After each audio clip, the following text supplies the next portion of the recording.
good? Let's see here. Oh, what, 15 minutes late? That's not too bad. See if this thing's even working. I'm still so fucking bad at doing live streams. I'm not getting a very good thing here. Yeah, I know I'm late. Hey, this is what you get for a 10K channel, okay? Like, I gotta get to like 100K for me to be like right on time and shit. What the hell? Can't even find this in my where I'm just trying to make sure. Okay, well, I'll just ask you guys. Can you guys hear me? Can everybody hear me all right?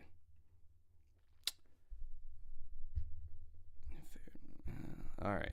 Anyway, if you can hear me, just say yeah. Okay, cool. So you can hear me. All right. It's not popping up on my feed, but whatever. Favorite Pink Floyd song? Oh, geez.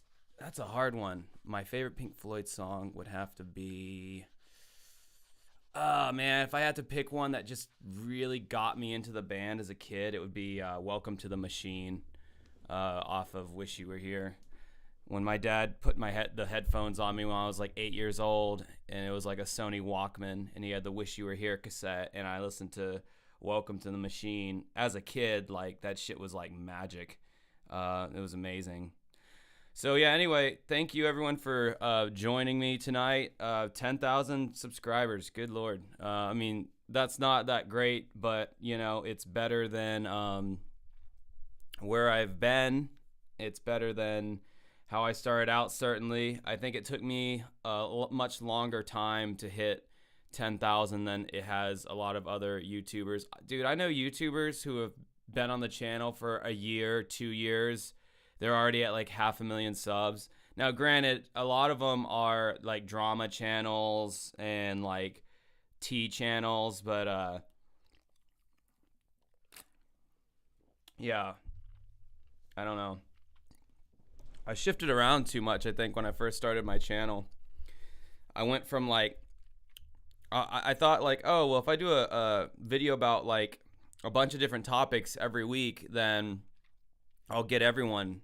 But what I didn't realize was like I was losing people because like I wasn't gaining an audience. Because I would one week I'd do a video on like a video game, and then the next week I'd do a video on an album. The next week I'd do a video where I do a taste test. It's like I wouldn't stick to like one thing. So, and I did that for years. So I was like, oh, surely this is the way to gain an audience. And I realized it wasn't. It was stupid. So about a few years ago, I was like, you know what? I'm just gonna switch to doing music related content. And then Rex Viper came out, and it's been the gift that kept on giving.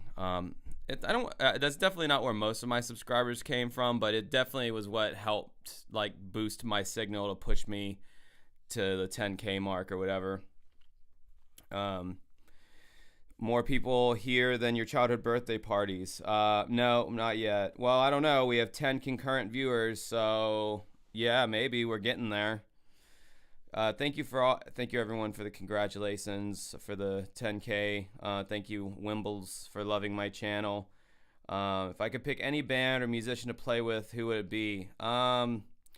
Geez, that's a hard one because a lot of the musicians I really look up to are like way more talented than I am. So it would be pretty intimidating to play with any of my like idols. I'd have to pick someone who like I know I'm a better music. You know what? I'd love to jam out with James Rolfe on guitar because I know I'm way better than he is, and I wouldn't be intimidated by that. And then he could show me his weird 1980s video game rental store that he turned his basement into.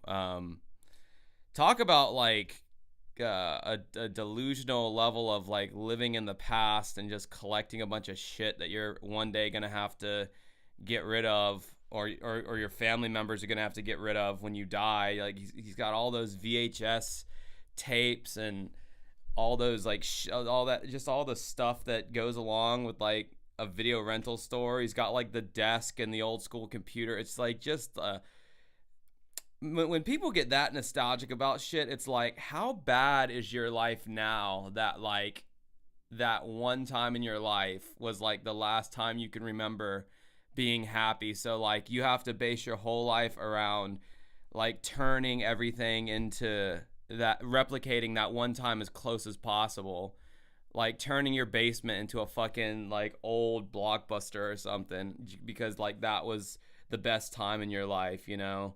And like I don't know, like that to me is a little sad.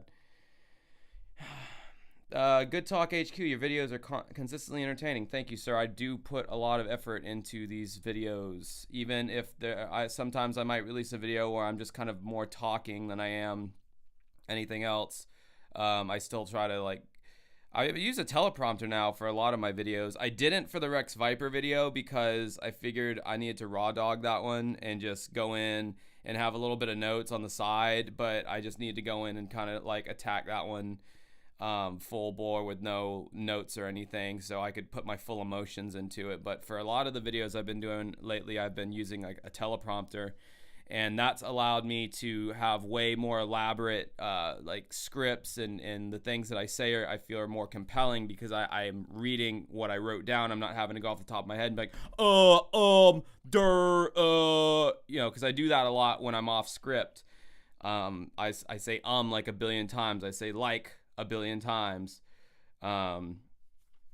Anyway, yep, disgruntled AVGN fans, LOL, that's how I subbed. Yeah, you know, it sucks because like my channel's not like a AVGN like hate channel. It's not a Rex Viper hate channel. I don't really want my content to get like taken over by like people who are only coming here to watch me hate on Rex Viper. So like the people who have gotten here from my Rex Viper videos or my Cinemassacre videos, I really hope, and a lot of you have, I hope that you check out my other material and you find other stuff that I do that you like, because I really don't want to just make Rex Viper content, Cinemassacre content, and have that be the only stuff that does well on my channel, because, you know, at that point I'm in the same position that James Rolfe is in. I'm having to do videos because I know that's what people want to see, but it's not what I really want to do.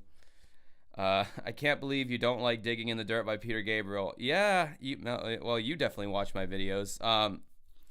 Yeah, I don't dig it. I don't like a lot of, I like half of that album, Us.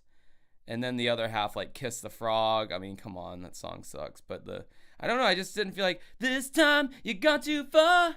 This time you got too far. Yeah, I just didn't feel like that was that good of a hook. I don't know. Like Steam, I think, is a kick-ass song, even though people like ranked on it and they said it was Sledgehammer Part 2. I don't think that song sounds anything like Sledgehammer, first of all. Anyway. Rex Viper, turning lemons into slightly less sour lemons. So you watched AVGN during the golden age. What about Channel Awesome? Would you ever dunk on them too? Okay, so I did make, I made a couple of videos talking about Channel Awesome back in the day. It was during that whole change the channel controversy where Doug Walker, a lot of people who worked for his channel came out with the change the channel document or whatever it was called. Oh yeah, I vape and drink in real time when I live stream, so deal with that. But yeah, I did like 2 or 3 videos on Doug Walker back in the day. Like I'm talking like this probably would have had to have been 2018 or so, and those videos did good. I think Tank Girl or whatever her name was, she commented on one of my videos that I did of she was associated with Channel Awesome. Obscurus Lupa commented on my friend's channel. My friend did a video about it as well, and Obscurus Lupa commented on his video.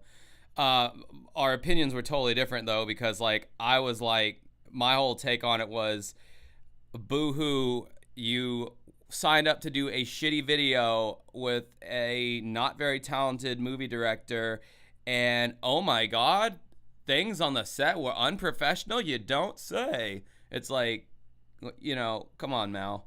Like, you knew what you were signing up for when you chose to do those shitty Doug Walker movies, and yeah, they didn't have craft services. You know, oh, you stubbed your toe, and they're like, well, you still got to do the scene anyway. You were not working with a professional, you know. Welcome to not working with professionals. That's the kind of shit that happens. I'm not professional. I said I would start at 8, and I didn't start until like 8:15. I'm like the opposite of James Rolfe because like I'm late to everything. Like I don't stop punctually because I got to be somewhere. I'm late to the party.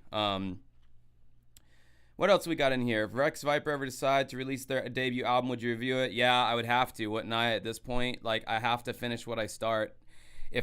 So I don't know if I would talk if they do another show, if Rex Viper does another live show, I don't think I'm gonna cover that, honestly. And I know I've said that in the past, but like I've said all I have to say about it. Like they're not great. The lead guitar, they need to. I don't know if I said this in the last video I did on Rex Viper, but I wish I had. They need to kick that guitar player out and get a new guitar player, and they need to lower the keys of the song. I think I did say that. I know I said something about lowering the keys of the song. I don't know what their attachment is with that guitar player. Like, is he like bankrolling the band or something? Like, I don't know why. I mean, in any other band I've ever been in, it's like if somebody's not cutting it, then you kick them out. Like, you let them go. You don't just keep them in there because they're your friend. And I mean, he's playing live in front of all of James, and then it creates assholes like me who are like ranking on them and making videos about them because they suck so bad. And it's like, you could avoid all this if you just had a good band. Because if if Rex Viper was truly a good band and I'm over here making fun of them, everyone's going to be talking shit about me and being like, dude, what are you talking about? You're a fucking hater. Like, Rex Viper is awesome. But the fact that everyone agrees with me and like all my Rex Viper videos do really good, it's like everyone's hearing the same shit I'm hearing. Blah, blah, blah. Let's see. Good Talk HQ. I'm happy for the success, man, and your music is really solid. I'm no expert in the genre, but I do enjoy it. Thank you so much. I don't know how to say your name. Let's get it, Brody. Yeah, that's what I'm trying to do right now. Julie Woody, are you going to listen to Oliver Tree's new album coming out September 29th? Yep, I sure am, and I'm going to probably do a video on it, and it's probably not going to be good. I'm not looking forward to Oliver Tree's new stuff. I think Ugly is Beautiful is a brilliant album. I think that's the pinnacle of his career. I don't think he's ever going to top that album. Cowboy Tears was just it was okay. I hated it when I first heard it, and then it kind of grew on me, but it doesn't hold a candle to Ugly is Beautiful. And then everyone is telling me that, like, oh dude, you gotta listen to Oliver Tree's new shit, man, it's really good. I listened to his like 2 or 3 new songs he put out. They all suck. Like, I don't know what, I mean, compared to the stuff that I fell in love with, like Hurt and Fuck, which he wasn't even on Ugly is Beautiful, but great song, great video. Jerk, Cash Machine, Don't Let Me Down, like 1993. Like, these songs are all fucking bops, and he's just hasn't put out a song on that caliber since Ugly is Beautiful. What else do we got on here? Your video on 2 Minute Comedy Podcast was great. Thank you. Yeah, I'm so sick of the comedy podcast epidemic, man. Like, just because you're a public figure. I actually just found this channel recently. Her name's Gabby Bell, and she's got like 500,000 subscribers, so it's not like I'm like shouting out anybody who's like underground or anything. Like, I'm late to the party on everybody, but I keep getting lower in my fucking chair and I keep slipping out of frame. Sorry about that. But yeah, she actually did a podcast or a YouTube episode about how like everyone has podcasts nowadays and it's really annoying. And I was like, I guess that wasn't such an original idea I had. But yeah, the fucking comedy podcast, especially the 4 that I mentioned, I'm so sick of Bert Kreischer. I wish he would go away forever. Not die, but just go away. Like, that whole, like, yeah, guys, I'm crazy. I'm the machine. Like, Porcelain is another great YouTuber. He does great documentaries. He did a documentary called Try Hard. It's a Bert Kreischer documentary. And I could not think of a better way to describe Bert Kreischer than a fucking try hard. Like, that guy wants to be liked so bad. Like, ugh. All of his fucking stories that are all bullshit. But yeah, Theo Vaughn with his "oh shucks guys, I don't know what y'all are talking about. I'm a simple country boy." You know, it's like, why do people what is there to like about these comics? I don't understand. Like, I feel like stand up in general has just gotten like way shittier than it was in like when I was like a teenager back in like the mid 2000s. Like, I feel like stand up was really good. That not like Dane Cook necessarily, even though I did like Dane Cook when I was a teenager. I think everybody fucking liked Dane. If you're around my age, everybody liked Dane Cook when you were like 13, 14, 15. He just talked like kids talked. He didn't talk like, when you watched other stand-ups, they were still funny, but they talked like adults. But Dane Cook talked like a teenager, and as a teenager at the time, I was like, "Wow, he talks like me and my friends," and you know, that's cool. And then as I got older, I was like, "Oh, this is pretty cringy." Like, he was like in his mid 30s when he was doing that kind of comedy, and it didn't really dawn on me at that time. But I was like, "This is kind of embarrassing." So yeah, I don't fuck with Dane Cook anymore. It's just not funny. Not, I mean, he does have some classic bits still, like some of them off of like his first 2 albums, but yeah, he just fell off to me. And there's YouTubers making like the downfall of Dane Cook videos now, and like, oh man, he's gotten really cringy. Like, he is not taking to aging very well. Like, he's like fighting it tooth and nail. He is like not stoked that he's like getting older and more irrelevant. But I mean, yes, I will always be the most irrelevant out of anybody I talk about. Granted, that's true. But, you know, at least I'm not punching down. I'm punching up because I am the least relevant. So I don't feel so bad about that. Let's see here. Do I like stroganoff? What, like Hamburger Helper? I ate that shit when I was living with my roommate, Trey, like 7 years ago. I liked it at the time. If somebody made it, I'd probably eat some still. I'm a simple bitch, and I have a horrible diet. Are you going to review the rest of that Dark Side of the Moon Redux when it comes out? I think it's going to be pretty shitty. Abso-fucking-lutely I'm going to review it, and I know it's going to be shitty. I'm going to look to see how did Roger Waters so creatively fuck up like an indisputable classic album. That's what I'm interested in seeing. Like, how because, you know, if you watch the Money Redux video that I did, where he's got that, you know, money, and he's got that weird bridge part where he's like, and then the fat man stood up and broke wind because he knew he had won, and it was just so creepy and cringy and stupid, and it's like, oh, what are you gonna do to Breathe? What are you gonna do to Great Gig in the Sky? What are you gonna do to Brain Damage? How are you gonna fuck those songs up too, Raj? Like, and why I mean, I guess that's their biggest album, but it's like, man, you better leave Animals alone. Not like he could fucking come anywhere near being able to match Dave Gilmour's guitar and vocal work on that album. But yeah, fuck Roger Waters, man. He was entertaining. I saw him live, and it was an entertaining show. But he's a real bastard sometimes. Well, most of the times actually. Oh, let's see what else we got here. Maybe review other shitty live bands. People keep telling me to do that, but like, I don't know, like, if people could like throw out classic like shitty, because I know like Motley Crue is a shitty live band, but I don't know, I just, for whatever reason, that idea has never just hit me in the right way, because like I hate Motley Crue, so I don't really want to talk about them. I mean, I hate Rex Viper, but they're just fun to talk about because they're so fucking embarrassingly unprofessional. With Motley Crue, it's not, they're gonna have like their top team, you know, like if I talk about other bands that play shitty, it's kind of going to be more of a matter of an opinion at that point, because most bands that are signed by labels are like of a certain quality. Like, you're not really going to see, that's why these like internet celebrity bands are great, because they're clueless about like standards, like industry standards when it comes to like playing a show. That's why they're so fun to review. If I were to review like, I don't know, say like a Blink-182 concert where Tom DeLonge's voice is super pitchy, that's the only thing I'm going to be able to say is like, oh man, his vocals are so off. But Travis Barker is one of the best drummers of our generation, and Mark Hoppus sounds good, and the production's great, the lights are great, the Tones are great because they've done this for years and they have the top tier people work. I mean, that's how it's going to be if I review any other band. Unless Doug Walker forms a band, then I'll have maybe another celeb band that I can dunk on. But like, that's kind of why Rex Viper is like prime cut meat for me to roast, if you will. Let's see here.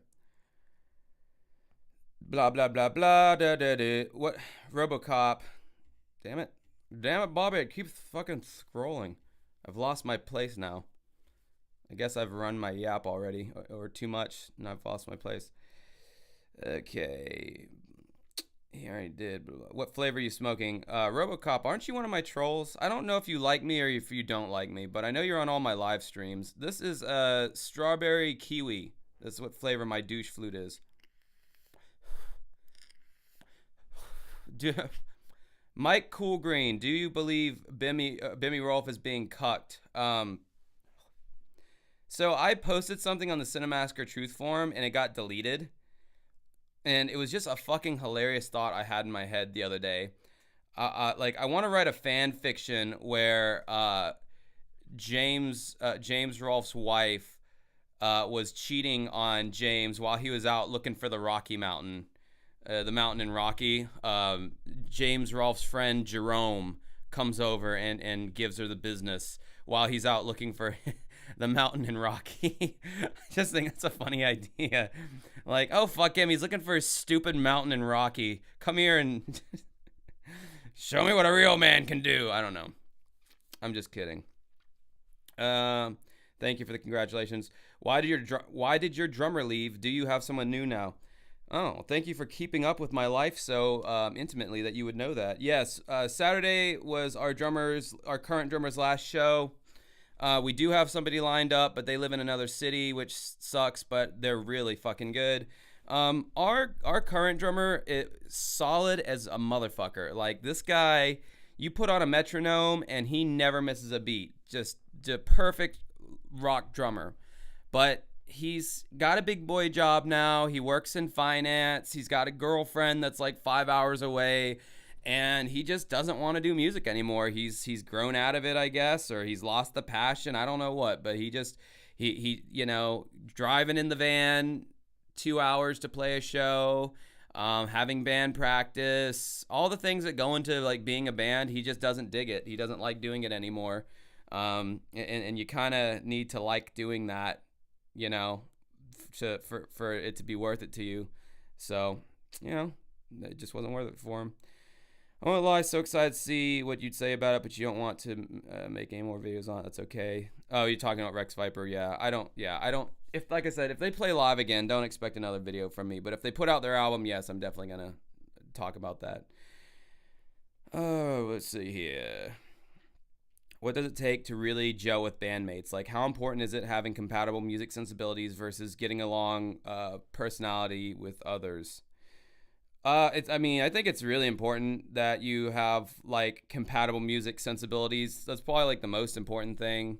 Because, well, I guess it does and it doesn't matter because, well, okay, I'll put it like this. You have to at least be in the same ballpark with your musical sensibilities. Like, you can't really be in a band with a guy who only listens to jazz music and then the other guy only listens to like death metal. Like, you're never going to meet in the middle on that.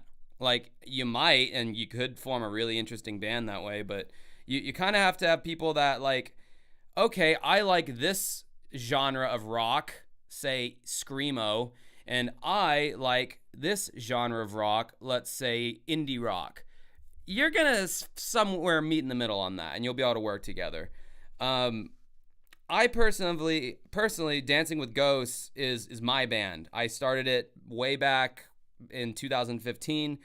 I wrote everything. My first album, Koyan Scotzi, which is on Spotify, I wrote, recorded, and performed everything myself. My vocals weren't the most solid back then, but I was still proud of everything I did. I did it all on my own, and I wanted to create a band that nobody could take away from me, because this is my band, even to this day. Like, even though Ari, aka Stephanie, is been handling most of the singing lately, this is still at the end of the day my band. So I'm like Dave Grohling it, because I got tired of joining bands where they could kick you out or where the band just clearly wasn't doing anything, so you quit. I mean, I wasted my 20s like that, people, and don't think I'm not fucking depressed as fuck about that every year I get older, you know?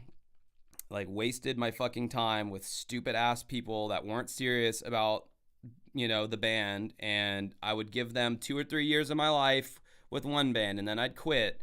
2 or 3 years with another band, and then some bullshit would happen, then I'd quit. So finally, when I was like 26, I started Dancing with Ghosts, and it's been going on ever since. And yeah, I mean, we've gotten bigger opportunities this year. I mean, we've opened for Powerman 5000, Buck Cherry, Icon for Hire. That's just this year. So our listeners have grown on Spotify, and that's all from just me grinding. That doesn't really, I don't think a lot of those plays come from my YouTube listeners as much as I tell you guys to check out my band. I don't think many of you, a lot of you do. I take that back. I need to read through these comments faster. Is Red Hot Chili Peppers a B-tier band? Between the Pat Finnerty video on Pat Finnerty? Is that the punk rock NBA guy? On Danny California and the Sirius XM station that leans on their later material, it just broke my brain. Pat McFinty, isn't that the punk rock NBA? See, the thing about Red Hot Chili Peppers is, like, they have like 3 good albums or like great albums, and then they have a whole lot of like meh stuff. So like when they're great, they're like really great, but when they're not, they're just very boring or very like mid to me. But when they, like, every now and then they'll put out a great song and it's like, that's what I want the Chili Peppers to be all the time. But they're just not able to really do that. And man, I thought ever since John Frusciante rejoined the band, like, I really thought that you know, they would get their spark back and they would be kick ass again. But their last 2 albums they put out with Frusciante have been fucking disappointing, which sucks because, like, the chemistry between John Frusciante and Flea has, like, always been legendary. And, like, I don't know, man. I think there's something to getting older and just losing creativity. It's rare that, like, as artists get older, they put out, like, a new great record after everyone's pretty much written them off. Like, I can't really think of, I mean, I guess maybe Green Day, because, like, if you think about, they've dropped Dookie. they dropped Dookie back in, 93 or something, and, like, they blew the fuck up, and then they kind of, you know, it seemed like every album after that, like, did, like, less and less and less, and then they finally put out that album Warning in 1999, and, like, that album just that was, like, sleepy and kind of boring, and it didn't really do so great. And I think a lot of people had, like, written Green Day off at that point, and then, like, 5 years later or 3 years later or 4 years later, actually, they come out with American Idiot, and it's, like, the biggest fucking album in their career. So, but they were still young. They were still, like, probably in their, like, 30s when that album came out, which depresses me even more because I'm in my 30s. It's okay, guys. It's okay. You gotta temper your expectations. Gabby Bell is legit. She really is, dude, and she's funny. Which I don't find a lot of people funny in general, but, like, especially fucking, like, YouTubers. I hate it when YouTubers try to be funny. That's why I stopped trying to be funny. Because, like, I used to do, oh, shit, thanks. Got a little $5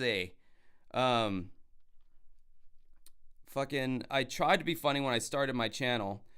And, I would do skits, you know? And it was just cringy, dude. Like, I'm not funny in that way. I'm funny in my own Josh type of way. Like, I have my own way about my, that sounded so douchey. Please don't listen to that. But anyway, shit. You know what? It's telling me an ad is about to come up. I'm gonna skip it. I just skipped that ad. You guys don't need to see that shit. Even though it might have cost me money. But yeah, also Gabby Bell is really cute. So if anybody knows her, tell her that I'm interested. Only half joking anyway. Gary Verdon, what's up, man? Yeah, man, you guys kicked ass on Saturday. Gary is in another Jacksonville band called Appalachian Death Trap. You should check them out if you like more of the harder rock edge. They got that going on. Patrick Reeves, long-time listener. For an old-timer and long-time listener and huge fan of Dancing with Ghosts, throw me a bone and do a cover of Nutshell by Alice in Chains. Damn it, Josh, you have the perfect voice to nail it. Love you, brother. Well, thank you, Pat. I love the fact that you've been keeping up with us for so long, and I have, you know what? I don't know. I don't know if I have the voice to pull off Nutshell. Oh, let me pay Film Guts. The guy gave me the $5. I personally love your band. I want merch from you guys, but I'm too fat. Anyway, what's your dream guitar? I mean, we go up to 3XL, dude. So, I mean, would 3XL work? I don't know. My dream guitar? I would say, like, I had a guitar that I really fucking liked that was stolen from me by an old bandmate. He stole it and sold it for drugs. It was a Fender Showmaster. They don't make them anymore. You can still find them on eBay. But that guitar was pretty fucking badass. I don't know. I'm not a big, like, brand guy. I mean, I love Gibson. Fender's decent. But, like, I can pick up any guitar, and it depends on the feel. I think I got it. A PRS would be a dream guitar for me. They're light, they have really good tone, and they have a fucking whammy bar. I want a whammy bar really bad, damn it. I want to do a dive bomb. I haven't been able to do a dive bomb in years. A dive bomb, for those of you who don't know, on a guitar is when you, like, if you know what a pinched harmonic is, which you probably don't, you hit a pinched harmonic and then you instantly take the bar on the. Why am I talking about this? You guys don't know what I'm talking about. Anyway, dive bombs are fucking awesome. You don't necessarily have to hit a pinched harmonic. You can just hit the E string and then, just drive the fucking whammy bar all the way to the body of the guitar. It goes it sounds like a dive bomb, like a plane. Anyway. Rex Viper are awesome. My favorite is Justin, as he just stood there weighing down the one side of the stage.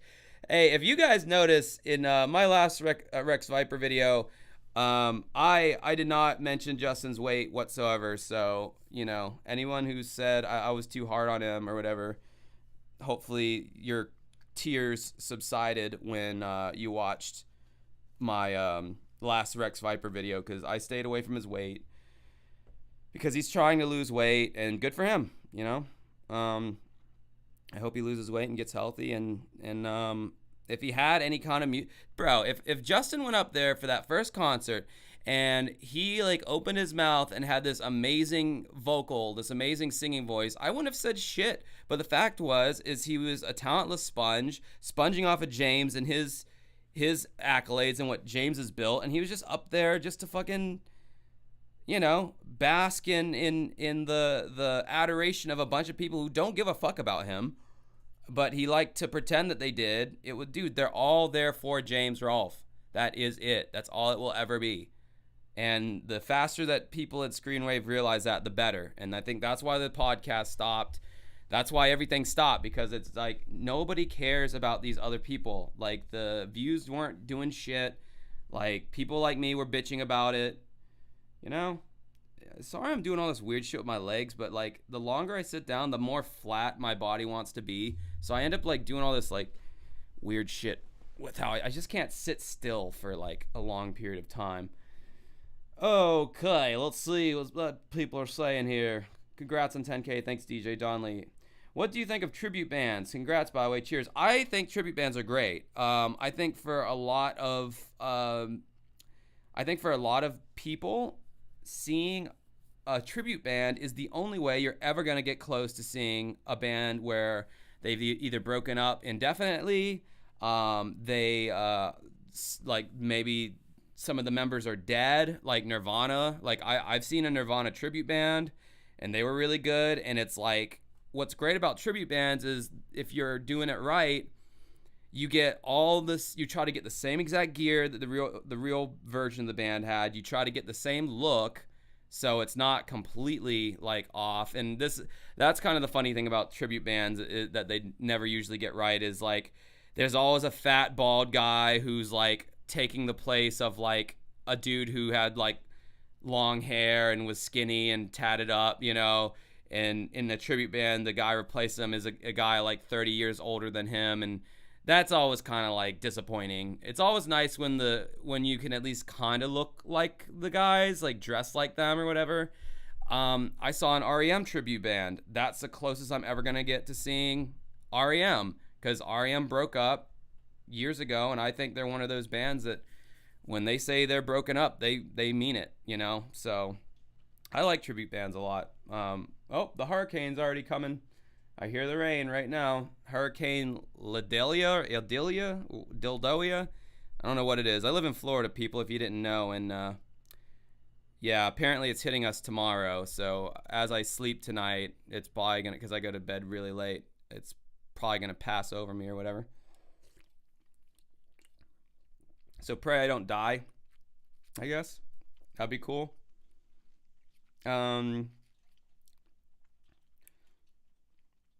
Daniel Stack. Hey, man, good content. Is Uncovering Unexplained Mysteries podcast going away? Yeah, it's gone away, unfortunately. Me and my co-host, Mike, we just... Our schedules... I'm going to pull a James Rolfe right now. We just didn't have the time. No time. And, you know, like... sitting down, making like 2 hours out of my day, like once every week to like record a podcast, that was one thing. But like what people didn't realize that listened to the podcast was that like I also then had to go and edit it, and that took like another hour and a half of my time, and then I had to upload it and tag it and share it and do all that crap. And it was just like, it kind of sucked because like Mike couldn't really help me with that. And I don't know. I'm used to doing things, I guess, on my own or whatever.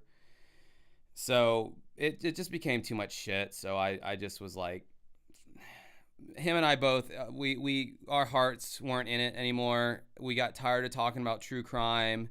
And it was just like, we decided we want to start like a pop culture podcast and talk about kind of like what Red Cow does. Like I would love to do a podcast like the way that Red Cow does it. You just pick like 2 topics and you just talk about them like maybe 15 minutes at most, and then you move on to another topic. Like I feel like Mike a lot of times he wants to go like super in depth on stuff, and I don't. I want to be like quick. Let's go to another thing. I don't want to watch a whole documentary or a whole movie and then talk about that. Like that requires so much of my time. God, I feel like James Rolfe. Maybe I can relate to James Rolfe after all. But yeah, anyway, we're probably going to be coming back with a podcast eventually, but it's going to be a totally different format. Dane Cook's 30 Minutes on Comedy Central was decent back in the day, though. That was the whole infamous special that got him, you know, like noticed by a lot of people, where he's wearing the wife beater and he's got like a whole like drum set and guitar and shit set behind him, like he's some like lead singer of a rock band or something. I guess he wanted to have this like rock star energy. Yeah, Comedy Central infamously aired that special like a billion times a day, and like that's how like the Dane Cook oversaturation started, was with that Comedy Central special. What do you know about the Alan Parsons Project? I know they make fucking amazing music. I know Alan Parsons was the engineer behind the Dark Side of the Moon album by Pink Floyd, and I love iRobot, and they have a handful of other songs that I really like. Alan Parsons is a very underrated band, and you probably will not enjoy their music unless you are over the age of 45, or you are a stoner, or you enjoy tripping on mushrooms. I am none of those things, but here I am, still enjoying some good old Alan Parsons Project. Hey, what gear do you use for recording guitar? Also, what's your dream guitar? Oh, wait, I think I already answered that one. But I didn't answer the gear part. I just use a Focusrite, what's it called? Scarlett 4? Scarlett USB? Sapphire 6 USB. It's just an input device. And then I use Amplitube on FL Studio. That's my DAW. Yeah, Amplitube. You can get some good guitar tones on there. Same thing with Tom Green. Remember when he was big? Yeah, I do. Although I had like just barely made it to the party when he was at his peak. Like I was pretty young. I think I was like 11 or 12. and we weren't really allowed. Either we didn't have MTV or we weren't allowed to watch it or something. But then once I got to a certain age, my parents just didn't care anymore. I remember when Tom Green, he did like he did this like Tom Green 2.0 show one time. It was like a talk show, and like you could tell the network had given him a bunch of notes like, all right, Tom, you can't, be doing all this crazy shit. And like you could see like Tom was having to like stifle himself on the second show. It was like Tom Green Show 2.0, and he was like trying to act all serious and like not be silly anymore and all that. It was really awkward. I remember Ludacris was his like first guest. It was a bust. Didn't work out. Thank you for the congratulations on the subscribers. Do I like Red Bar? I do. I think he's funny. Obviously not the most politically correct person in the world, and he says some edgy shit that would offend some people, but I think he's funny. He kind of goes on sometimes, on and on about shit that it's like, okay, like talk about something else now. But I think Red Bar is best when like you just watch his highlights. Like his highlights are the best. I think just watching the show as a whole from beginning to end can be kind of a slog sometimes. But yeah, funny guy, that David, whatever his name is. Do you want to cover Nostalgia Critics The Wall? God, I think Anthony Fantano did a good enough job tearing that album a new asshole. God, what an embarrassment. Doug Walker should be... That was the cringiest shit. Doug Walker's review of The Wall. How are you gonna... Like, The Wall is up there in the pantheon of classic fucking albums. How are you gonna, like, take a shot at that and not... It's like, dude, you were not so big that, like, you can just shit on whoever you want and not get flack for it. And, like, his takes were just awful. The Wall is a great movie, in my opinion. And the soundtrack is even better. It's fucking legendary. I mean, not to mention, like, the radio hits that came off that album, but just the album. I mean, there's so few concept albums that are double albums, mind you, that are great from start to finish. The Wall is one of them. And Nostalgia Critics going to come at that album. It's like, dude, fuck you. Like... He really lost me when he did that video or whatever. Roger Waters is so condescending. That he is. He thinks he's the smartest guy in the room.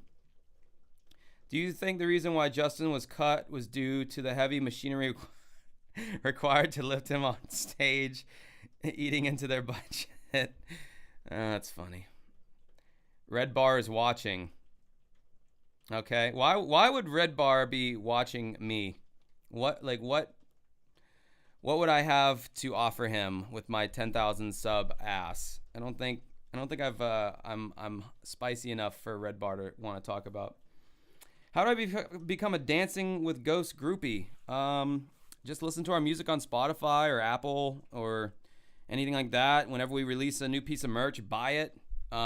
We have new shirts out now. I haven't really promoted that on my YouTube channel. I don't know why. I mean, the name of the channel is Dancing with Ghosts. I might as well hawk my merch on here as well. I mean, every other YouTuber does it. And our merch actually doesn't suck. It looks pretty cool. It's pretty cool. It doesn't suck. Or do you think he was just eating the budget in general? Yeah, man. A lot of Justin love in here. Hard question. Do you need bands to dunk on? Do you need to roast something? Do you seek out bands to shit on? No, not really. I mean, I find it's best when it comes to me naturally. That's why I don't like forcing, like, if I don't truly hate something, I'm not going to like force hatred upon it just because everyone else doesn't like it. I don't know. The Rex Viper thing was just so natural for me. I didn't even think I didn't know what the video was going to do. I didn't know if it was going to do well or if it was going to do like shitty. I didn't know how it was going to do. I was just like, this is really bad. I want to talk about it. And man, a lot of people sure did. They sure did want to listen to it. They wanted to hear what I had to say, apparently, because I guess everyone agreed. Let's see. I'm sorry, the comments are coming in faster than I can answer them, but I'm trying to, whatever. P.S. Not trying to start drama, asking creator to creator. Oh, well, let's take a look at your channel, Kevin, and see what you're doing. We're going to look at Kevin's channel right now. Oh, no, it doesn't take me to your channel. I don't think I can go to your channel right now, or I'm a fucking noob. Either way.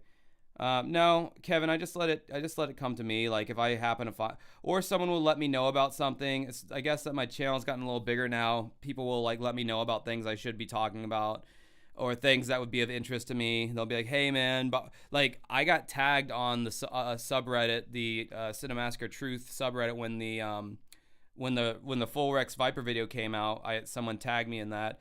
I wouldn't have known about that. Like I don't go checking that subreddit every day. I don't go to Cinemassacre's page every day. I didn't even know Rex Viper had made their own separate YouTube channel. That's going to be a failure. And hey, if he's just doing it for fun, good on him. But, you know, if you're putting it out there, you know, and it sucks, people are going to talk about it. Because, I mean, we can't deny that James has, like, built a pretty big fucking empire at this point, you know, with, like, over 10 years of this character, Angry Video Game Nerd. What's up, Norbedo Valet? It's going well. Hey guys, is this live? Yes, it is live. Dude, great job on your X Viper review. Thank you. Come to California. Dude, I would love to go to California. I would love to go to Los Angeles and turn into a huge fucking phony and sell out. And yeah, I'd love to go to LA or California in general. Thoughts on Ween? Now that's a band that's in my blind spot. I know they have a huge underground following, but I myself, I don't have any thoughts on Ween. I've never really listened to their music. I know that they're like a big kind of like underground. I know the hipsters really like Ween a lot, probably the older hipsters especially. Sounds like my bass player. Oh, you're probably talking about my drummer who just doesn't really want to do it anymore and got a big boy job. Finn McKenty is NBA. That's right. That guy gets on my fucking nerves, dude. I'm not even trying to be like rude or anything, and I'm not trying to be mean, and it's like nothing against him in general, but like, the guy he just gets on my nerves. Just his like, okay, people have said that I get on their nerves with like how I talk and my personality and everything, and I used to just be like, well, fuck you. But now I get it. I get those people who are annoyed by me because I'm annoyed by him in the ways that other people are annoyed by me. I don't like his voice. This is how he talks. Hey guys, welcome to Punk Rock NBA. Today we're going to be looking at, is Paramore better than My Chemical Romance? Let's check it out. This is Punk Rock NBA, guys. And it's just like, shut up. Your voice annoys me. And like, I feel like he's so positive on everything to a certain degree that do you just like everything? Do you dislike anything? I don't know. Maybe when you get as big as he does, you kind of have to be diplomatic because like you can really like start a lot of shit with your audience if you lean in too negatively. But like if I can't talk negatively about a band that I don't like, then I don't want to have a fucking YouTube channel. I want to give my honest opinion whether it pisses people off or not.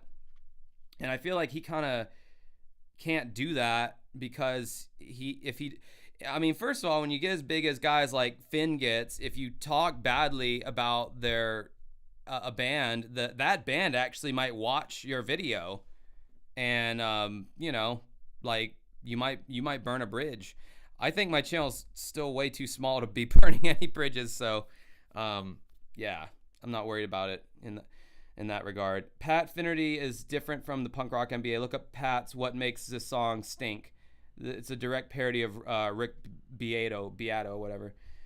Dude, okay, Rick Beato, how did that guy, like, when I first stumbled upon his channel, it was because I had done a video talking shit about Mac products because I was annoyed at the time by, like, certain things they were doing, like getting rid of the headphone jack on the cell phones and just stupid shit. So Rick Beato also had a video talking shit about Mac products. And that's the first time he came on my radar. And I thought his last name was Beto, which I thought was funny. Rick gonna Beto my wang. So I went on his channel, and I thought he was just some guy who, like, almost made it, but, like, never did. But he's, like, got all this expensive studio shit. And he just does videos telling people little musical tidbits. I'm like, all right, fine. And then recently I'm like going on his channel. He's got like Sting on there. He's interviewing Billy Corgan of the Smashing Pumpkins. Like who is this guy? Is he like some like big former record executive? And how is he getting all these famous fucking people on his YouTube channel? Like, shit blows my mind. But yeah, I need to check out that Pat Finnerty guy then, I guess. When is 7 Years Broken Mirrors video coming? Was shooting the Audacity video fun? Well, I just talked to my singer Steph or Ari last night. So Steph changed her name to Ari, and it's been really difficult calling her Ari because for the last like 5 or 6 or 7 years I've known her as Steph, and I want to respect her name change, but god damn it, it's annoying when people do that. Like, just keep the same name, please, for me. I know it's for them, but anyway. I just talked to her last night, and so she had an idea for the chorus. She wanted to be in this ball pit. Don't ask me why. And so I was like, all right, fine. So we go to this, we find this ball pit that we can shoot at. The video, the scene comes out looking totally stupid, does not work with the energy of the song. It's for the chorus. So picture the chorus of 7 Years of Broken Mirrors, and Stephanie's laughing and throwing ball pit balls, and ball pit balls are being thrown at her. Stupid concept. I went with it because she wanted to, and it ended up not working. So now we have to film a different chorus, and an intro, and an outro. So right when I thought we were nearly done, we are so not done, but we're like 70% done. And was shooting the Audacity video fun? Fuck no, it was stressful as shit. If any of you guys have seen that video on my channel, it's my band Dancing with Ghosts. The song is called The Audacity. Even though we had a professional film crew that was with us, it was still one of the most stressful videos because the main reason, we had extras, like 30 or 40 extras. And I invited all of them. I had to produce those extras. They were friends and fans of the band. And they showed up, and like they had to be controlled, and that all that performance shot of us in that room, like that had to be shot like 50 different times. It was crazy, and it could not have been done without having a professional camera crew there. And working with extras, I don't recommend. It was a pain in the ass, and I'm gonna avoid that as much as possible. But we want to do at least one music video to show that, hey, we do have fans, we do have people that like our music. So we want to have, you know, our friends and fans as extras for the video. I will say smashing shit, that was a lot of fun. The Smash Room, like that was like the B scene or whatever in that video. That was a lot of fun. Smashing shit. Pearl Jam stuff is still good. I disagree. I don't like Pearl Jam that much, although I do like Do the Evolution, as you guys know if you watched my video on bands who make songs that don't sound like them. Thoughts on John Frusciante's solo work? His 2001 tour has some gems. Yeah, I've heard some of his solo stuff is really good, and then some of it's just completely unlistenable garbage. And I probably won't be listening to it. I know he did a cover of like this REM song I really like called Country Feedback. So that's cool that he did that. Don't feel bad. Your fucking name, I just noticed it, the Starving Autist. That's fucking awesome. You guys, everyone's saying they're autistic nowadays. Have you noticed that? Like, to me, I feel like autistic is like the new awkward. Like, I remember when I was a teenager, everyone would be like, oh, you'll have to excuse me, I'm really awkward, or I'm so awkward. Now, what does everyone say? Oh, I'm autistic. That's why I can't look you in the eye. That's why I do this. That's why I do that. I'm autistic. I'm not saying it's valid or invalid. I'm just saying, like, goddamn, a lot more people have autism now than they did when I was a teenager. That might get me in a little bit of hot water right there. I don't know. We'll see. I'm at 10K subs. I don't think that's big enough to really get me into that much hot water. And I don't think I really said anything that bad. I don't know. We'll let the internet decide that. But yeah, you said don't feel bad, I'm 40. Yeah, well, I'm getting there, buddy. I'm fucking getting there. Do you think rock music will ever become mainstream again? I think what we know as rock music, like how we know it, our reference point for rock music, like in my opinion, like the golden age of like 90s to like maybe even mid 2000s. I don't think that's ever going to come back and be mainstream. No, I don't think so. I think rap has taken hold way too much and has caused so much evolution that it's just not it's just not the thing anymore. You know, like in the 80s and the 70s and 80s, like rock was like kind of the thing. You had like pop and you had rock.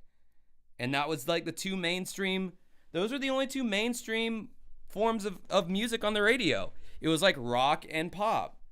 And you had the chicks who liked the pop, like the fucking young Peter Frampton and Leif Erikson or whoever the teen Tiger Beat boys were back then.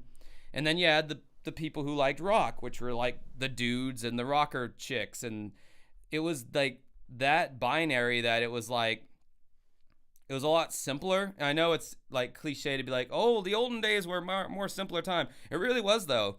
It was simpler in every way possible because like even like there was only one way to get music, and that was from the radio, or you bought the fucking record. Nowadays, it's like there is music everywhere. It is forced upon you. You almost can't escape it. It's so devalued now. It's so worthless. As far as it just, man, I remember like being like, I was like 13 years old, downloading music off of Napster. And it took me like 3 or 4 hours to download like one 3 or 4 minute song. But man, when you did get that song, you were so appreciative of it.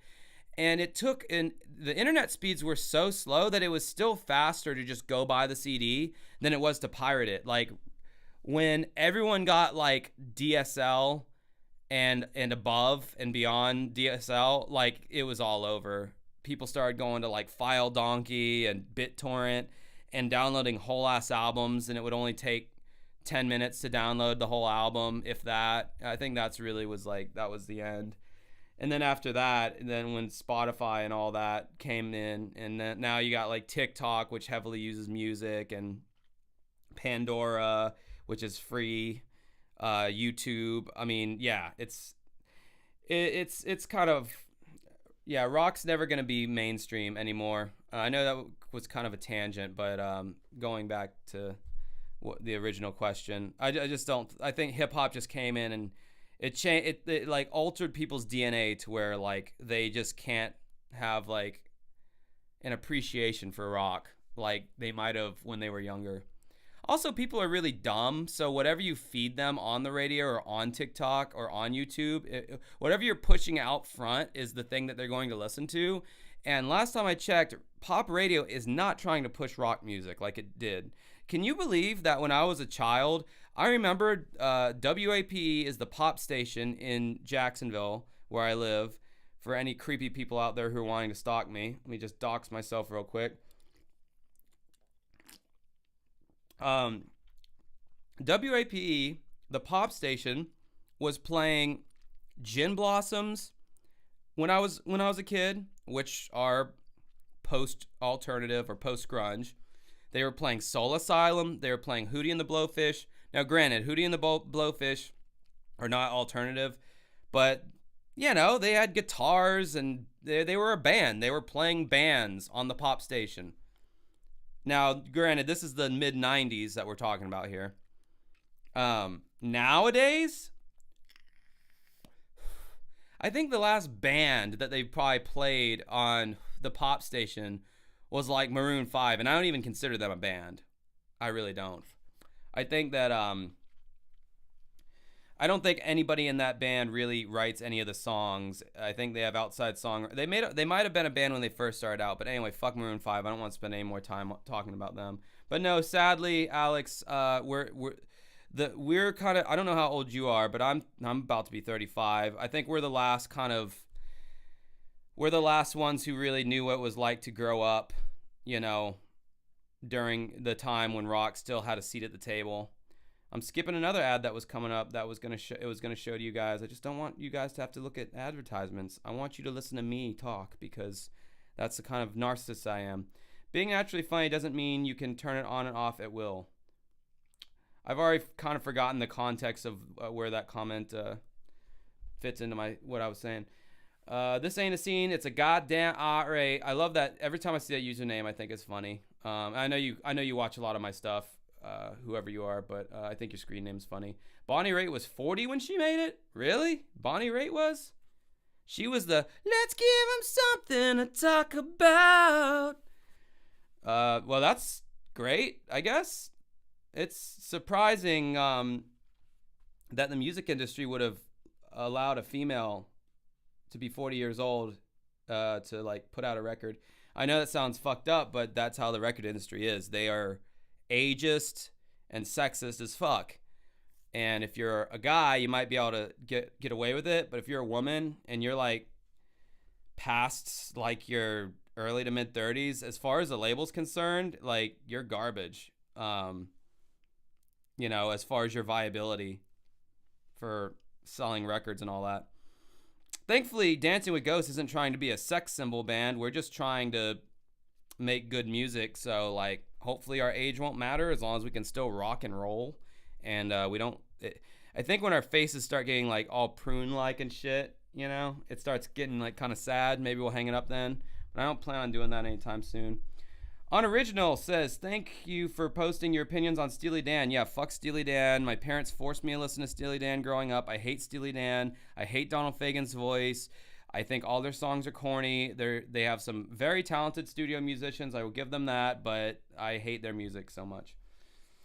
By the way, I know what you're talking. I play... Fuck! I lost my place because I think someone just donated $2 more. Why am I saying fuck when someone just gave me money? What an ungrateful cunt I am. By the way, I know what you're talking. I play guitar and bass. Film Guts. Oh, cool. What kind of bass and guitar do you have? Dowerstmania?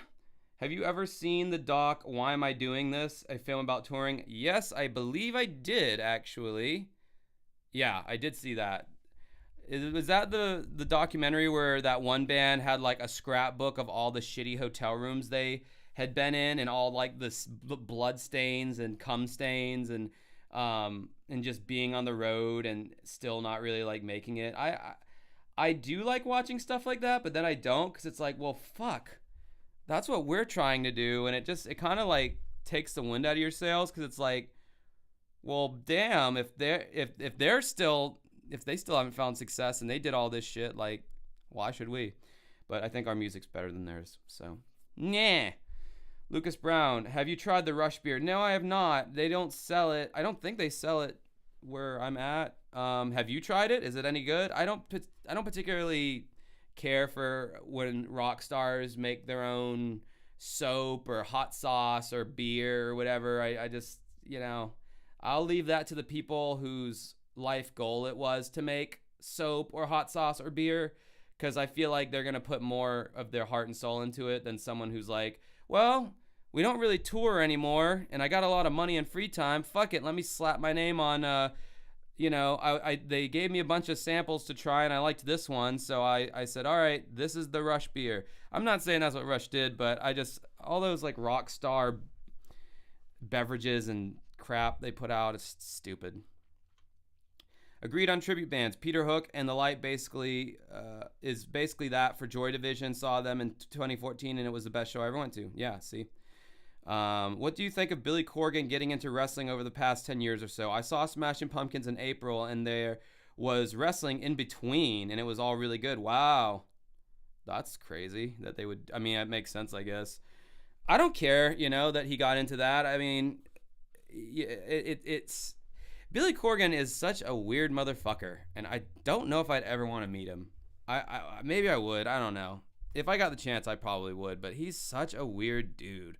Like, he acts like he's this, like, character from a Charles Dickens novel half the time with his lofty language and words that he uses, and that cringy Autumn podcast that he did. He talks like he's a school teacher, and he acts like he's so just, like, this erudite member of society who thinks on such a higher plane than everyone else.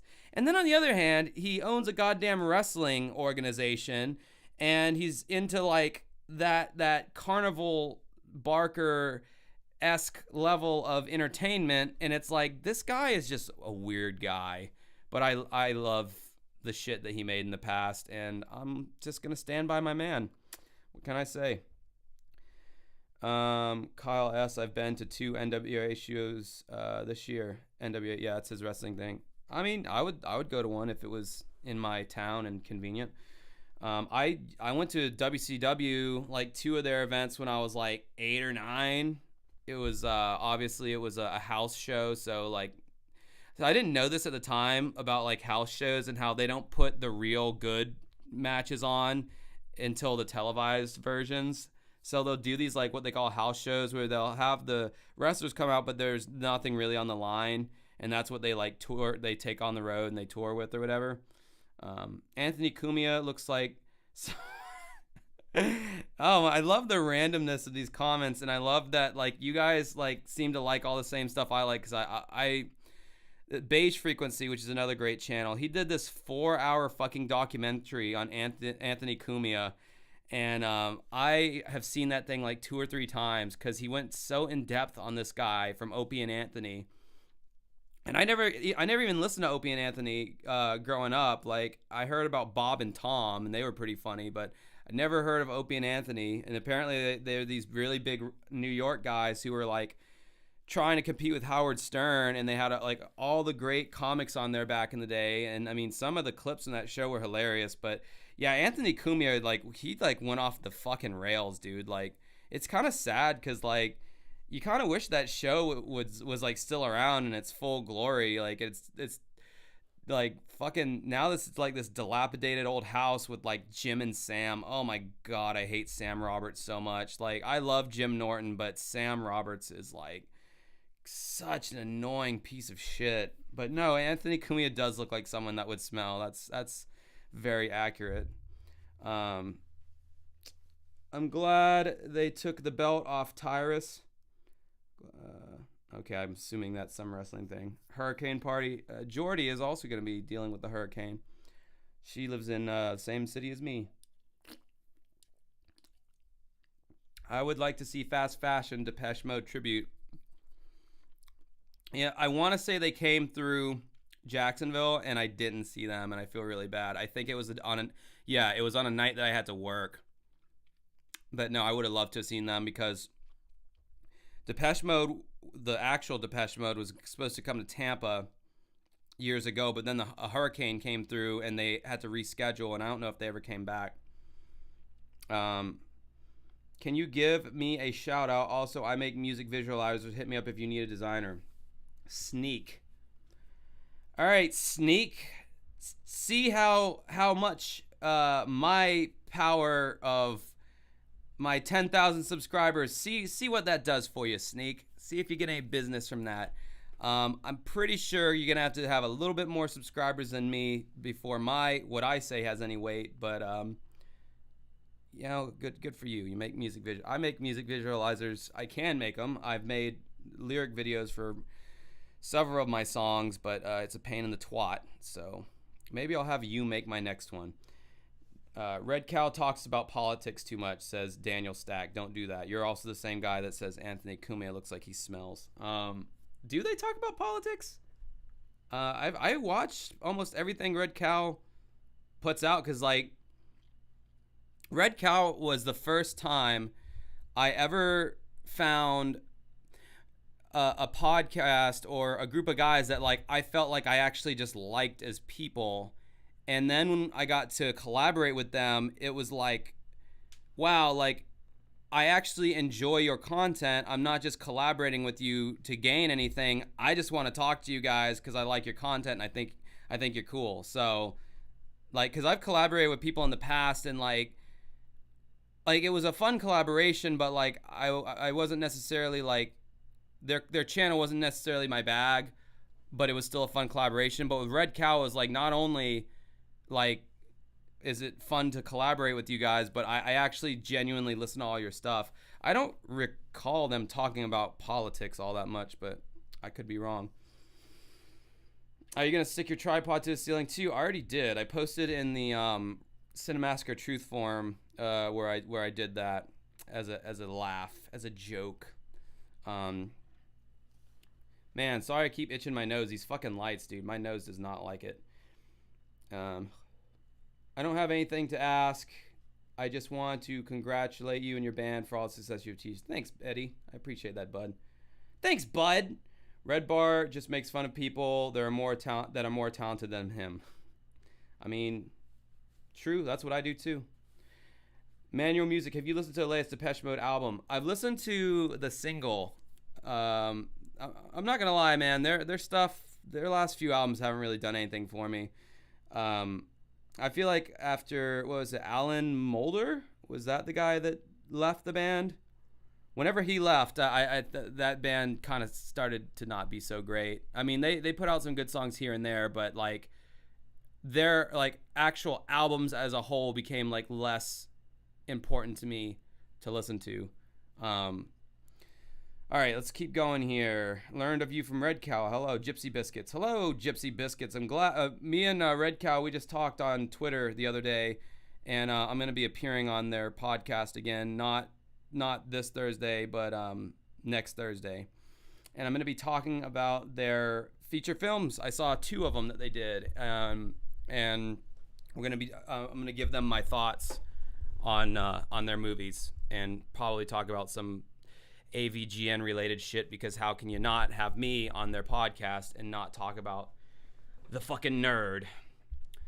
Who is your favorite member of Rex Viper, and why is it Justin, Terrible Lizard? My favorite member would probably be right now the drummer, because he's a solid ass drummer, and he probably hates me because he's probably seen my videos that I've done on Rex Viper, and even though I've never said anything negative about him, he probably hates me by proxy for talking so much trash about his boys. But yeah, if he was free, I'd love for him to play drums for my band, because he's a very solid drummer.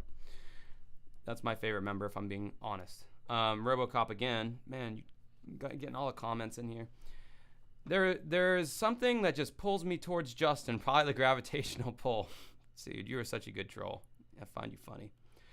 Nicholas Marchi, still a wedding DJ? Not really, man. I don't really like doing weddings. I'll let you guys in on a little something that bothers me, that you may not know. Well, of course you wouldn't know, because I haven't told you yet, idiot. I've developed, ever since like 2020, I've developed this weird like phobia about driving on highways. Like, I can't really drive on highways anymore. I get really like freaked out and start having like a panic attack. I think I've like developed this like odd agoraphobia, and a lot of these weddings, like, they want me to drive all the way out to like these crazy places that are like way far away, and so there's that, the driving anxiety. Then on top of it, man, they just don't pay like enough. Like, a lot of the weddings that I have done, I've gone through a company, and all these entertainment companies, they take like half the fucking money, and that's apparently standard. Like, say I get booked for a $1,200 wedding, I only end up making $600. The company that I work for takes fucking half. So why am I gonna go through all this work and stress to DJ the most important day of someone's life for $600? It's just not worth it, dude. It's not worth the stress. It's not worth any of it. So I'm not really doing weddings anymore. I never really liked doing them, but I did like the money. I mean, it's really not hard work for the pay, but it's all the mental side of it, man. It's like very stressful, because like you make one wrong move and you have just fucked up someone's like most important day of their life. All right, what do we got? Future Shock. By the way, love the channel, love the music. Rush Kills. Future Shock, thank you. You've been watching me for a long time now. Appreciate it. Hello, my first time watch. Fuck. I lost my place. Hello, first time watching the Gillies. Welcome. Kyle S. See you. I'll see you guys later. Congratulations. See you later, Kyle. Hey, on Puds. Are your TRs? You know, my TRs need to be put in, because they've probably been out for this entire blasphemous live stream. We got a Scientology, if not a Scientologist, a Scientology follower like I am, meaning that I follow the cult. Like, I watch their goings on of the cult. I'm not a follower of the cult, but Yeah, TRs, that's a Scientology term. It basically means like being polite or shit, something like that. If I Man, you guys really pay attention to stuff I say. That's pretty cool. I'll have a cold one with you anytime. We can geek out to music and roast James. Well, I like the idea of having a cold one, and yeah, I like the idea of geeking out to music. So sure, why not? Yeah, they play a lot of country on 95.1 now. That's weird. I thought there was like 2 or 3 country stations in Jacksonville already. Future Shock. I work with a Zoomer, and he thinks he grew up in the 90s, when really he grew up in the 2000s. I think he's jealous of me. A lot of Gen Z kids know about shit in the 90s where I'm like, how the fuck do you know about that? Like, they're always, like, I'll run into people who are like 24, 25, and they'll be talking about, like, I don't know, just like, oh yeah, man, I loved My Chemical Romance growing up. I'm like, loved My Chemical Romance? What, when you were 8? Like, I was a teenager when My Chemical Romance first came out. And I didn't fucking like them, but now I'm 35. How the fuck, like, how are you 10 years younger than me and you're acting like you grew up with them? Like, I don't know. And there's just other things, like certain bands that they like, and I'm like, okay, what cool parent did you have? What cool older brother or sister did you have? Because there's no way you found about that band on your own.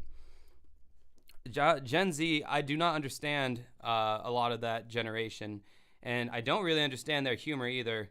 A lot of it's like, I don't know, like, I don't get the whole Shrek thing and the SpongeBob. I mean, I watched SpongeBob unironically when I was younger, and I thought it was funny. I thought the writing was really good, but now, like, I don't think anyone watches the show. They just milk all the memes out of it, and it's just like, I don't get it. Like, it's weird. The whole, like, post-irony, like, being unironically ironic, that just, I don't know. It's just the irony. Every generation, the irony gets more and more meta, to where now they've just kind of lost me on the irony. Anyway, $2. Thank you for the donation. Rent optional. Alice in Chains was better than Pearl Jam. Well, no fucking shit.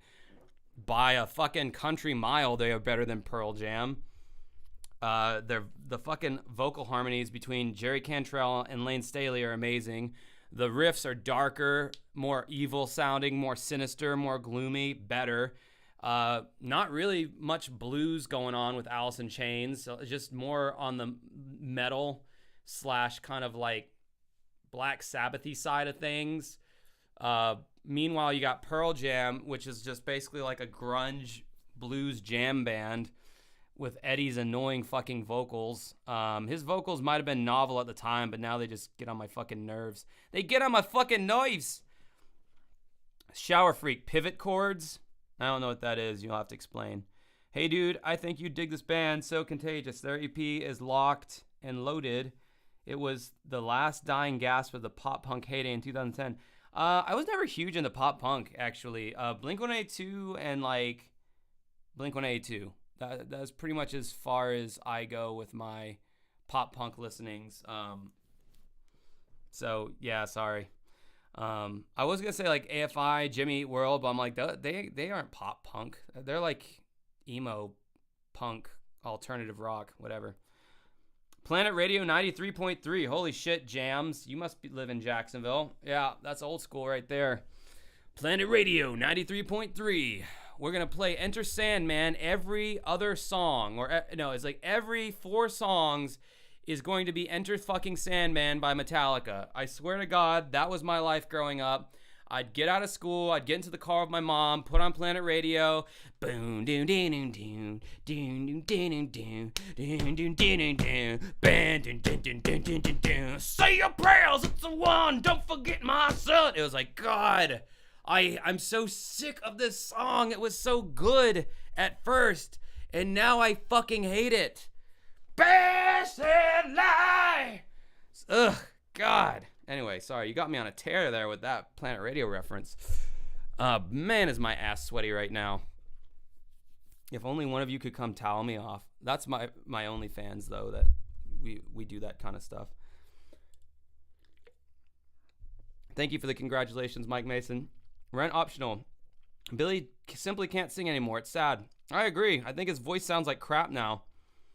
And a lot of people might be thinking, well, that's real rich. You know, his voice has always sounded like crap. No, I disagree. There was a time he had a solid 17-year run from the late 80s to the mid 2000s where his voice was good.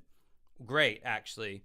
And I think Zeitgeist was kind of the beginning of that tinny, even more nasaliness than normal. That was the beginning but then everything after Zeitgeist was just it was almost unlistenable for me. Just his voice alone.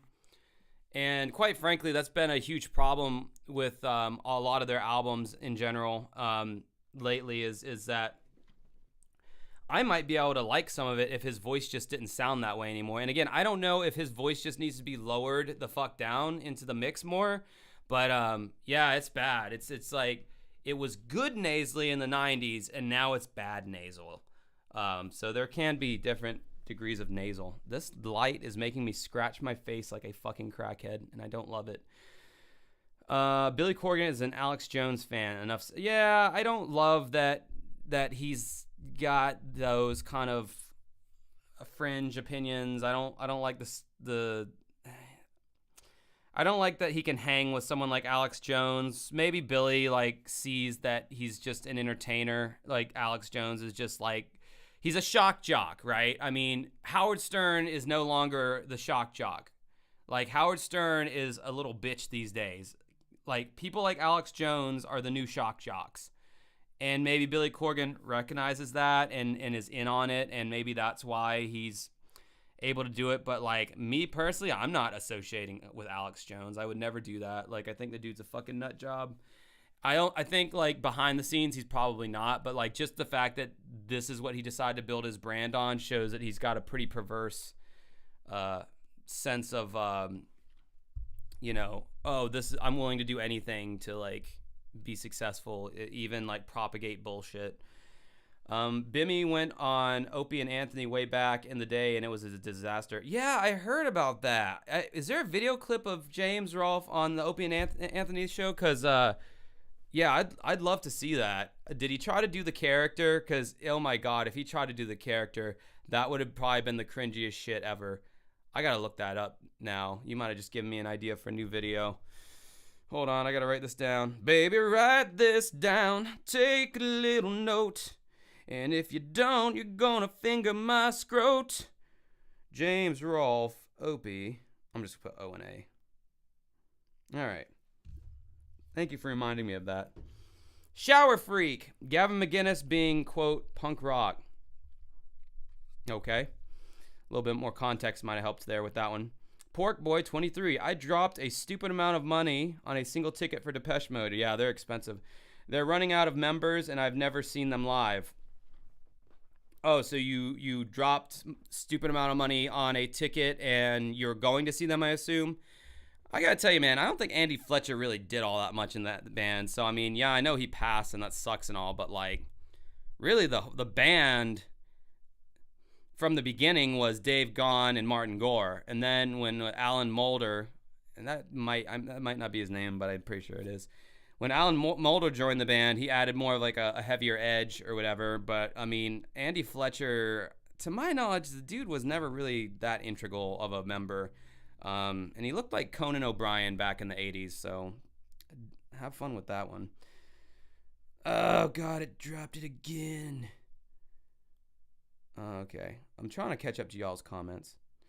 Rent optional, there's a somewhat conservative vibe on Red Cow, which is odd for a modern podcast with their audience. Yeah, I will say that they seem to have a bit of a conservative bent, but, whatever. I can fuck with people who have all kinds of different opinions as long as you're not hateful or, just overtly, a bigot in any way, then... I can be friends with conservatives. I don't have to agree on everything that they say. I mean, I have conservative friends, in my personal life, but we talk about shit that that isn't politics. And even if we do talk about politics, I've just learned that when you get to a point to where it's like, okay, things are getting a little heated here, it's like, you know what? Let's just agree to disagree and talk about something else. And if you're not able to do that, then you probably shouldn't be friends with that person. After X Viper, you are my number one AVGN adjacent music act. Well, thank you. Our music doesn't really sound like. Anyway, whatever. Let's see. When I saw the Pumpkins, one of the chicks was wrestling, and I said, "Why are you so mean?" And Billy was up on the lighting platform, and I made him laugh. So if I never got to meet him, I'll take that. Yeah, making Billy Corgan laugh seems like that would be a fairly difficult thing to do. I gotta go and work to feed the children in my cellar. It's been a pleasure, Joshy boy. Thank you, RoboCop. You are an entertaining member of this chat. Pork Boy, thank you for the $5 donation. You should check out Bandmaid. They're a Japanese hard rock group, and they dress like maids. Their music is good, and they have a fun live show. I will make a note of that right now. All right, so here. Check out Bandmaid. Boom, it's in my phone. Rex Viper is greater than Dancing with Ghosts. Well, I mean, it's all a matter of opinion. Steven. Anthony Soto, how old are you, bud? And what did you think of nu metal? I'm 40 and got into metal late 90s. Greetings from Scotland. Oh, Anthony, I hope you're still watching. I'm taking so long to answer these fucking comments. I'm going to be 35 at September 2nd, which is like a week from now. Mid-30s. I'm rocketing towards middle age. Fucking sucks. But hey, at least, I'm not Boogie 2988. Oh, that was a low blow. I loved nu metal when I was a teenager. I loved Korn. At one point, I would say that Korn was one of my favorite bands, especially around the Follow the Leader, Issues era. Like those two albums were kind of like especially Issues to me was their best album. I think most Korn fans agree with that. Issues was Korn's best record. I really liked Limp Bizkit back in the day. I loved Godsmack. I liked Disturbed. I liked Spineshank. That's kind of a rare one that a lot of people don't talk about, but they kind of fused electronic with nu metal. I don't know. I liked pretty much all of it, and then one day I just didn't. It really was one of those. It really was one of those genres of music that like it got old like fast. The problem with like genres of music that get popular at the same time, and like all these bands who sound similar all get big at the same time. The problem with that is it kind of stifles creativity and originality. And the bands that fell into the nu metal category the hardest are the ones that are the least relevant nowadays. So let's look at some bands that are on the fringes of nu metal. System of a Down. They're hugely popular still. Deftones. Still hugely popular and relevant. I would say Tool, but they were never nu metal, so I'm not going to say Tool. But yeah, I mean, just take System of a Down and Deftones. They were definitely thrown into that nu metal bubble at one point with Korn and all them.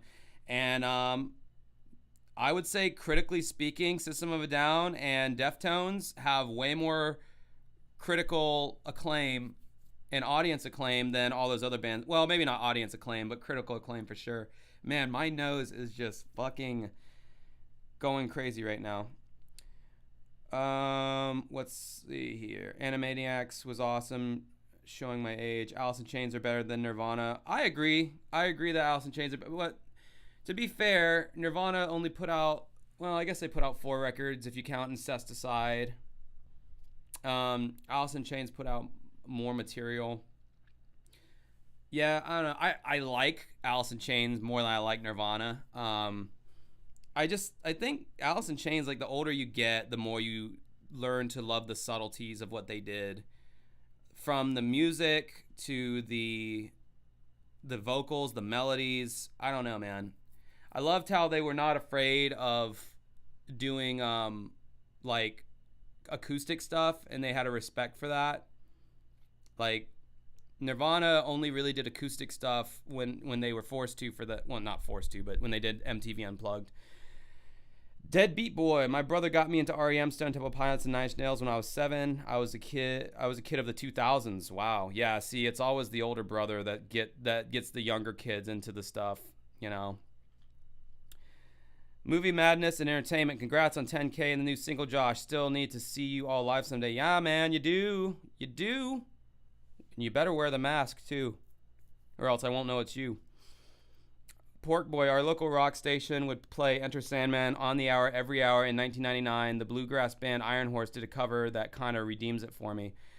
Yeah, that record did not die in any way, shape, or form after it was released in 1991. That bitch lived on in rock rotation for, I mean, to this day. It's probably playing on the radio right now. Oh, what pivot chords do you like? Diminished 7th, 5th, 5th. I gotta say, I didn't know the term pivot chords, but I've been known to use a diminished or an augmented chord here or there.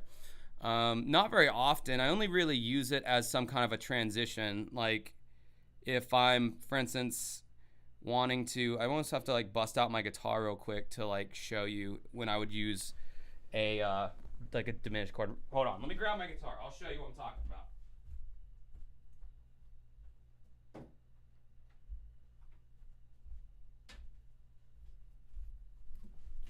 All right, so if I'm playing like a chord sequence and I want to build a little bit of drama, I'll do something like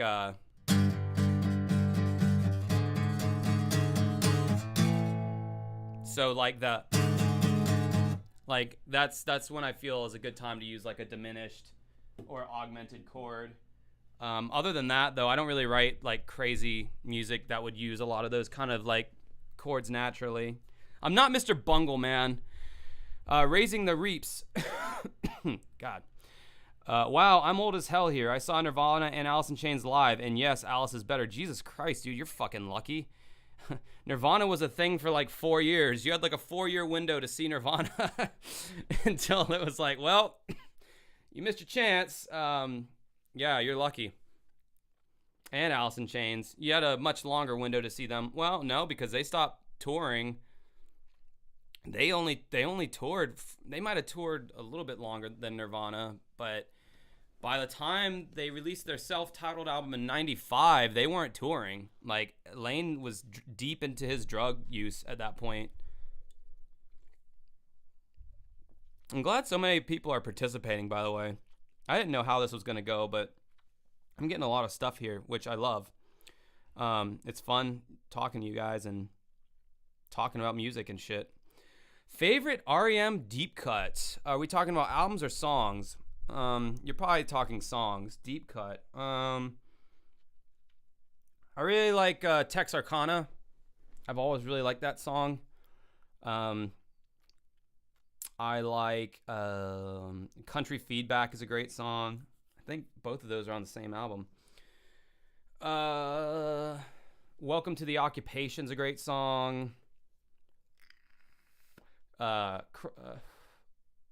it called Boxcars? Carnival of Sorts. Boxcars? Yeah, that's a great song. Wolves Lower. Great song. Yeah, I hope that answered your question. Did you consider those deep cuts, or do I need to name something off a Dead Letter Office? Because if you're asking me to do that, then I won't be able to. It's like what, White Tornado? Rent optional, yes, it's there. He was just being bimmy and loads of uhs and ums. Oh wow, yeah, I'm gonna check that out for sure. Sorry about my hacking away here. Wild Eye, I think the problem is that he didn't do the character, and they were shocked with how boring he is. Yeah, dude. It's fucking hot as balls in here. I should have turned the AC down while I was in there getting my guitar. Yeah, like, why would you go on that show and not do the character? They don't give a fuck about you as a person. Like, they just want you to, like, dance. Like, you know, dance, monkey. Like, I mean, even now they wouldn't care about him as a person. They just want him to do the, like, dude. Opie and Anthony are so old. Like they're like either Gen Xers or Boomers. No, I don't think they're. I think they're a little young to be Boomers, but they're Gen Xers. They don't care about like the new media. You know, they don't care about the internet. You know, they are traditional media guys. So I think it was a novelty for them to see James, but it was kind of like, okay, he's not. You know, that's not a real celebrity, you know, like that's not a real comedian because he's not on stage doing stand-up, or he hasn't been in a movie, you know. But now the lines are very much blurring, I think, as traditional media and new media seem to be converging. Hey, on Puds, do you like fish sticks? I did when I was a kid. Now I do not. Shower Freak. Gavin is a millionaire aging Gen Xer who works with Anthony from O&A. Yes, I'm aware. I was hoping you hated him enough to rant about Gavin. Oh, well, thanks for reading, buddy. Gavin is a fucking douche. He's got a punchable face. And whenever they do their show together and they go to green screen, they do this thing where they like superimpose Gavin and he's like on top of Anthony on the green screen. I guess it's a way to have them both on the side of the screen to see their reactions. But it literally looks like Gavin is topping Anthony every time. Like Gavin's just the like king bull on top of Anthony, just topping him in the ass. And yeah, I mean, Gavin started the Proud Boys, and then he disavowed it. But it's like, well, little late for that, buddy. Yeah, he was a fucking troll.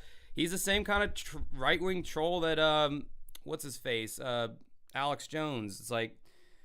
I don't like trolls in general. I don't like left-wing trolls. Just having the whole look at me kind of personality, and that's your whole claim to fame. I don't fuck with that. So, you know, if that's all you're bringing to the table is like, I'm going to say a bunch of extreme shit and that's why you like me. Those people have no shelf life. Their shelf life is only like as long as they fight to stay relevant. If you like get well known doing something that people actually like say a band or songs, you have something to actually offer that's tangible. Like you have a worth. You're not just like a commentator, you know? I mean, on my YouTube channel, I'd like to think that aside from my commentary shit, people like me for my actual content that I do that's informative and my, you know, takes on music and all that. Like, I don't know. Anyway. I hope that was enough Gavin bashing for you, Shower Freak. Pork Boy, Fletch was basically their manager and that mediator between Martin and Dave. Apparently, those two are barely friends, according to Mojo article. Martin and Dave. Who are we talking about again? Congratulations on 10K. Estevan, happy early birthday. Thank you, Estevan, even though you think Rex Viper is better than my band. Spineshank always toured with Fear Factory. Remember Cold Chamber? Hell yes, I remember Cold Chamber. My brother had one of their albums. My brother was more into nu metal than I was. He had like every fucking nu metal band. Fear Factory was definitely like a big like electronic like kind of nu metal act that kind of came and went. Fuck. Thoughts on Mike Patton? I know anybody who brings up Mike Patton loves him. There is no... I've never met anybody besides myself who isn't like, dude, Mike Patton is fucking... He's God. I don't care for, like, anything he's ever really done. Maybe I'm listening to the wrong stuff, but, like, I listened to Angel Dust, the Angel Dust album by Faith No More. I couldn't get into it. I listened to the other... thing. They put out another album. I listened to Mr. Bungle, and maybe I didn't listen to the right thing. I fucking saw Tomahawk live because they opened for Tool back in 2008, and they fucking, oh no, it was 2004. It was on Tool's Lateralis tour, and they sucked, and I was so annoyed by their music, and I just wanted them to get off the stage so I could see Tool. And my God, that stupid ass song, "This beat's gonna win me a Grammy. This beat's gonna win me a Grammy." Like, ugh, can you make me cringe any harder, Mike Patton? I hope he won no Grammys for that beat. I turn 35 September 21st. Hey, congrats, fellow Virgo. Not like I give a shit about astrology, but I've been hanging around too many women who are into astrology, apparently. You perfectly articulated my perspective on it. Team Virgo. Oh, see, he brought up the Virgo thing. Kyle Kyle S. Actually, for real this time. See you guys later. Once again, congrats on 10K. Keep on doing your thing. Peter Williams. After Boy and Blob video, I'm convinced AVGN is just making new videos from old gameplay. What you think? Now, I wouldn't say that. I just think after seeing Boy and his Blob, James needs to, like, accept that, like, the baldness is coming for him quicker than, like, I don't know. I'm bad at analogies right now. He's getting very bald very fast. He needs to shave his fucking head already. It's getting very distracting. And I know James is not a creature of change at all. He is very much a creature of habit, and the thought of him shaving off all of his hair probably terrifies him. But if you're not going to do that, you got the money, get a fucking hair transplant, dude. Like, I would have done that if I were him years ago. And then it wouldn't have been nearly as noticeable. But now if he does it, everyone's going to be like, oh, he got a hair transplant. But good, fine. It's better that than... He looks weird, dude. He looks like an old pervert or something now. Like, with his balding ass. Like, some people go bald and it looks right on them. It's like Doug Walker didn't look that. But then again, his sideburns, you know, and a little bit of his hair. So we were kind of used to seeing Doug Walker with just his hat and the tie or whatever. But James never wore any, like, headgear. He never wore a hat or anything. So when he, you know, shaves his head off, I think it's going to be kind of a shock to the system. What is OBS telling me here? Is it telling me anything of relevance? No, it's not. Fuck off. Cool. So yeah. I mean, I don't know. It looked like new gameplay footage to me, but what do I know? Who is your favorite drummer, metal or otherwise? Jimmy Chamberlain from the Smashing Pumpkins, Neil Peart from Rush, Phil Collins from Genesis, Travis Barker from Blink-182. That's a broad spectrum of some of my favorite drummers. I love Stuart Copeland's technique. I love his feel. I love Phil Collins' feel. I love Neil Peart's exploration on the drums. Goddamn. And he's very experimental. He does some very tasty. Look, when you find yourself air drumming to a song because the drum beat is so damn, like, good, that's how you know that's a good fucking drummer. And anytime I hear a Blink-182 song or a Rush song or a Genesis song or a Smashing Pumpkin song, I find myself air drumming. Like, they just can't help it. The parts that they write are so fucking tasty. Can you talk about some of your tattoos? Sure. So this is my Smashing Pumpkins tattoo, my ode to Smashing Pumpkins. That's their logo that they were going with in the 90s.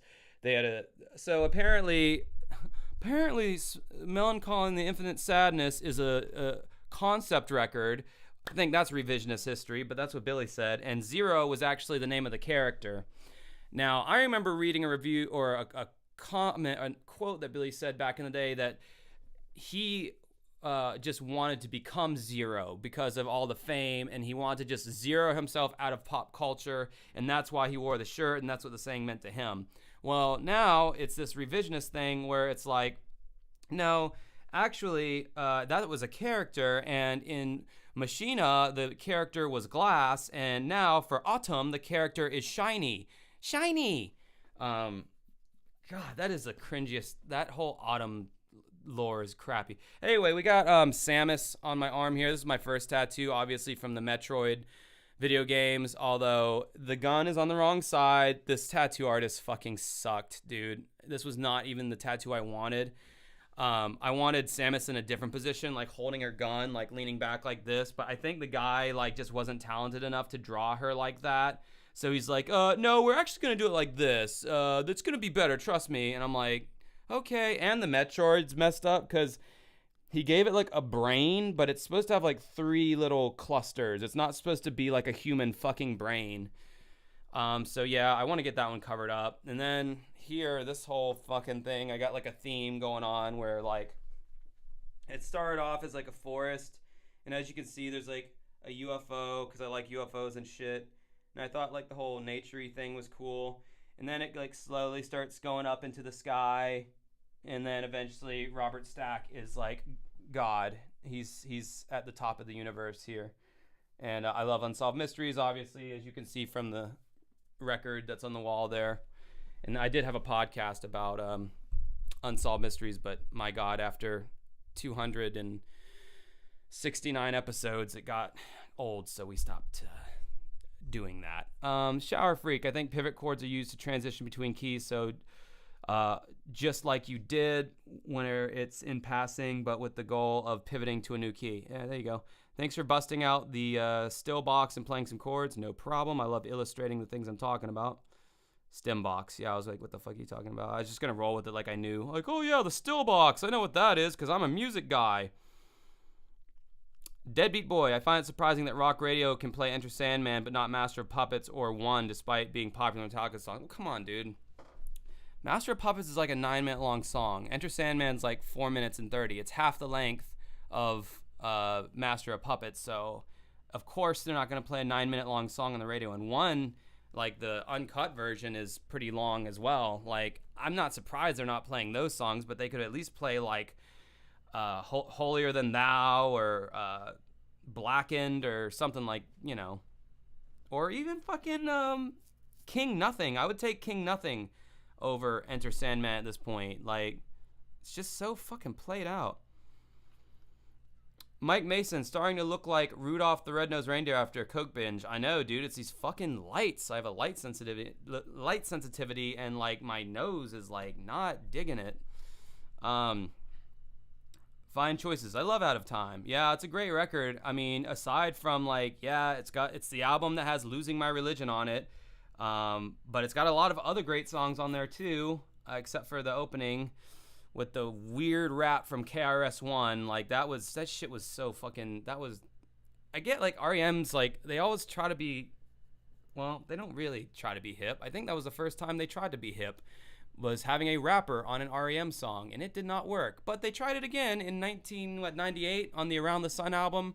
They had Q-Tip rap on, what was it, The Outsiders was the name of the song, and Q-Tip raps on it, and it was much better than the KRS collaboration. Let's see, what else do we got here? M. Rister 24, saw your ex Viper vid today. Loved that you caught the guitar chord thing. Got a kick out of that. Yeah, man. I learned that a long time ago. You can really fuck up your guitar if you don't wrap it around your strap, because if you step on the chord, which is very possible, and you rip that cord out, especially if you have a Gibson where it's on the side of the body and not on the bottom of the body, that thing will yank at that jack with all that force that you're putting on it, and it will damage that output, and that is not a cheap or easy fix. So it is vital that you wrap it around your strap. And of course, James does not surround himself with talented people, so no one was there to tell him, hey, James, fucking wrap the cord around the strap, because you could fuck your guitar up. I can't believe there was not a single musician around him that did not tell him to do that. Like, unless you're using a wireless system, then yeah, obviously you don't got to worry about that because it's wireless. But if you have a cord that's attached to your amp, like, how has no one told you that you need to do that? Maybe someone will that's in his camp will watch my video and give him that little piece of info. Ray Rockwood, you need to team up with Finn McKenty of the Punk Rock NBA YouTube channel. I feel like you and him could do some interesting collaboration, like a podcast. Well, I just got done talking a little bit of shit about him earlier on this video, so I don't see that happening. Plus, he's got like a bajillion more subscribers than me. And I've learned in this industry, if you will, people who have like way more subs than you won't work with you. And kind of conversely, if someone hits me up and they have way less subs than I do, I won't work with them either. Just being honest, like, me working with them, they have everything to gain. I have nothing to gain, and I'm using my precious time to work with them, and they get access to all my subscribers, and I get access to all, 200 of their subscribers that may or may not subscribe to me. It's just, I get it now. When I was younger, I tried to like hit up channels to collab and shit, and I had nothing to offer them. I had like maybe a 1,000 subscribers at the time, and it's like, yeah, of course they're not going to work with me. But like the bigger you get, the more the like people who have similar sub counts, they'll start fucking with you. They'll start opening your messages. I mean, that's how I teamed up with Red Cow. They probably saw that I had, you know, some kind of a fan base, and they're like, yeah, it's worth our time to work with this guy, and vice versa. And we happen to enjoy talking to each other, so it just one of those things where it works out for everyone, you know. But yeah, no, Finn is never gonna probably want to talk to me. Oh, Martin, Dave, and Fletch are Depeche Mode. Okay. All right. Okay, it just jumped down again. Where the fuck was I? Okay, I see where I'm at now. Wood 1892. Are ghosts real, and is it a good idea to dance? Are ghosts real, and is it a good idea to dance with them? This we were featured in this local magazine one time, and the photographer for the magazine, he he had this suggestion of hey, I do digital like photography where I can put you guys in like a ballroom and have a bunch of ghosts that are like dancing in the air, and you could put your name Dancing with Ghosts on that picture. And I was like, that is the stupidest. It's like, you're a nice man and everything, and I'm thank you for taking our pictures, but that is the stupidest idea I've ever heard. Like, I will never do a literal representation of two ghosts dancing. Like, get it? Dancing with ghosts? Like, that will never happen. Sorry, you triggered me just then. What do you think of Pork Boy 20? What do you think of Gaslight Anthem? I notice I like bands who like Bruce Springsteen more than the boss himself. I've heard of them, but I've honestly never heard a single song by Gaslight Anthem. All right, we got a $5 donation here. Drew Apple, love the channel, especially the tier list. Awesome. I love making the tier list because they're easy and they're fun. Even if I did get mad and leave a rude comment on the Pink Floyd one, dude, a lot of people didn't like my Pink Floyd tier review. Don't sweat it. Plans for new ones. Also, do you like the band Ween? Are you the one who asked me about Ween before? Because I'm pretty sure I already said that I don't know much about them. Yeah, I absolutely plan on doing more tier videos. Like they're really fun, and it feels like the heart and soul of my channel to a certain degree, because I'm talking in depth about bands I love and their music and their records. So it's a lot of fun. Yeah, well, I had a poll on my community tab on my YouTube channel where you guys could vote for my next tier video. It was between Red Hot Chili Peppers, The Police, and Phil Collins solo stuff. So for my next tier video, I mean, it could be Phil Collins solo albums or The Police. If I did one on The Police, I'd probably be like a 15-minute long video, because The Police had like 4 fucking albums that they released, so it wouldn't be a very long video at all. Shower Freak, thoughts on Chris Chan walking free now? Didn't he SA his mom or something? Or she? So, sorry, misgendered. She. I'm used to Chris Chan being a guy. I forgot that she transitioned to Christine or Christina Chan. Yeah, I don't know. It's so like gotten so dark with her now. I don't even think Chris Chan's a lolcow anymore. I think it's just more of like, okay, this person's pretty dark and like sad and sick. Anyway, I'm gonna change the subject real quick. James equals Ukraine, baldness equals Russia. It's a special military operation. Yeah, his hairline is definitely at war with itself. It's a struggle within, if you want to say it like that. Philip Carroll. Oh, yeah, I already read that. Peter Williams agreed. James needs to shave his head and or start wearing hats. Every time he wears his little beat-up Mortal Kombat hat, he looks fine. He looks a lot better. He looks younger. And then when he does the nerd character, he looks like a pervert, dude. Hey, Hun Puds. Who's your fave of the big four, and why is it Slayer? It's not Slayer. I don't like the singer's voice. I think he kind of has a shitty singing voice.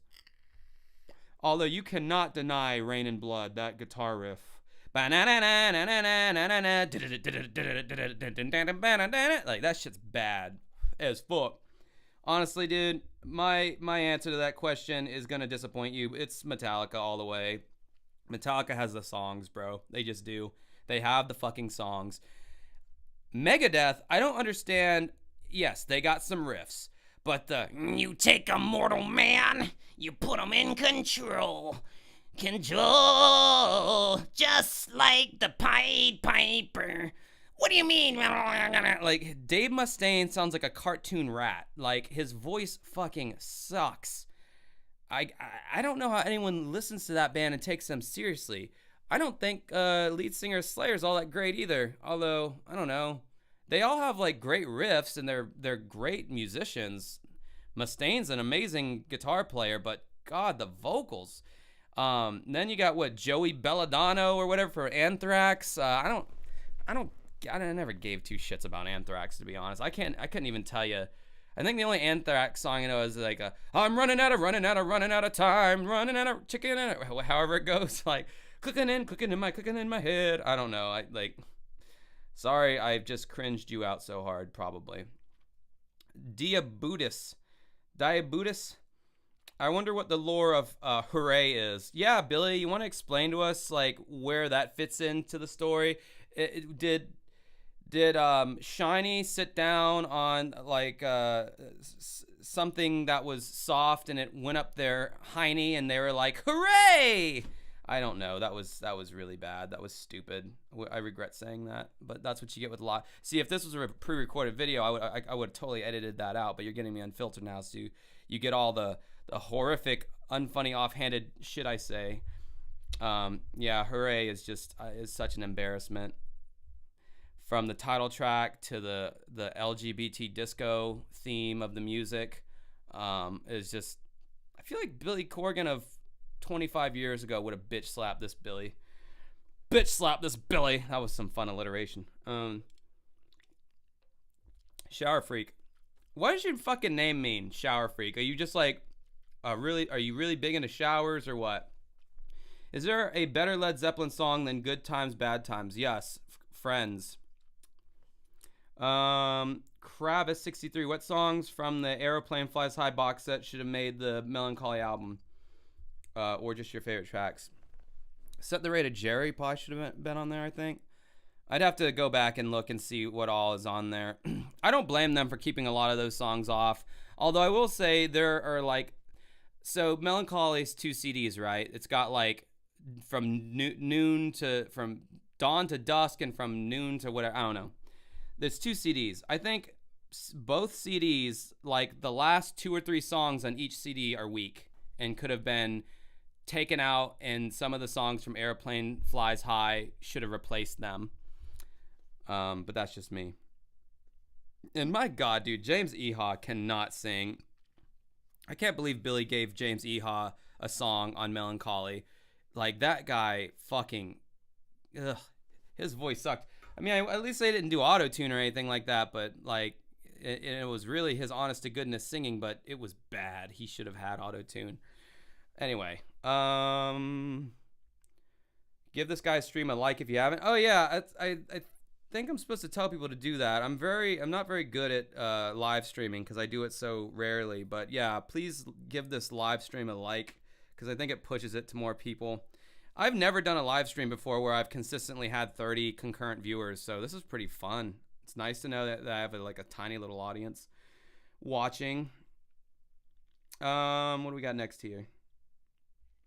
Shit.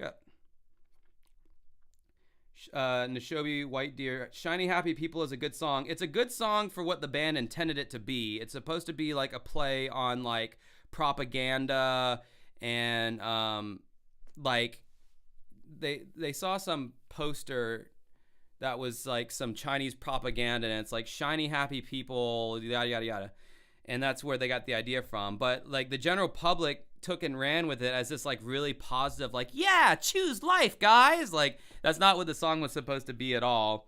But I mean, it's got the typical REM minor chord verse and then the happy chorus. I don't know. It's an all right song. Jordy Willis, I think it's called photo sneeze reflex. I'm allergic to direct sunlight. Yeah, I have whatever that is. It's fucking annoying. If they've played at a few open mics before playing a real show, he would have learned that. Yeah, about the guitar chord thing. Yeah, it just shocked me that nobody told him that, and nobody told him that, and B, he didn't find out organically during. You're right, by especially when you're jumping around on stage, at some point you are going to step on your chord. That's why I finally wised up and got a fucking wireless system recently, and it's like been a game changer. I'm like, why have I wasted so many years stepping on my stupid guitar cord and not being able to like spin around and shit? Because I've always wanted to spin around like a fancy ballerina when I'm on stage, but I was never able to do it because of that goddamn cord. And now that I have the wireless system, it's like, Jesus, I should have been doing this the whole time. Bimmy plays an SG, further tarnishing the model. Yeah, well, I guess he thought he was fucking Angus Young or something. Nashoba White Deer, do you have any pets? No, I had pets all through childhood. Growing up, I had pets out the ass. We always had 3 dogs at any given time, and I was so happy when I moved on my own to finally live in a house that had no fucking pets. I can lay on any carpet in my house and I can roll around and there won't be a single piece of debris on my clothing. That is such a nice feeling. Like, I was so sick of living in a house full of hair and ticks and shit and piss and barking whenever friends would knock at the door, barking whenever girls would go out of my bedroom to the bathroom. Oh, I miss those days of bringing girls home to my house and just having a good time. I could still do that now, but nowadays I put more focus on getting shit in my life done rather than just like, hooking up and shit. But yeah, no. So I'm happy to not have dogs now. I do have a bunch of yard cats. I've named them. I enjoy watching them from afar. I'm highly allergic to cats though, so can't have those in my house either. Phil Burke, do you ever think or worry about people's butthurt criticism affecting your band's brand or how people will feel about it because its name is used for your ranking videos, etc.?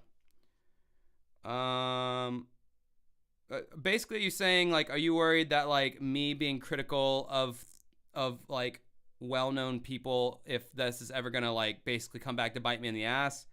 Yes, I am worried about that to a certain degree.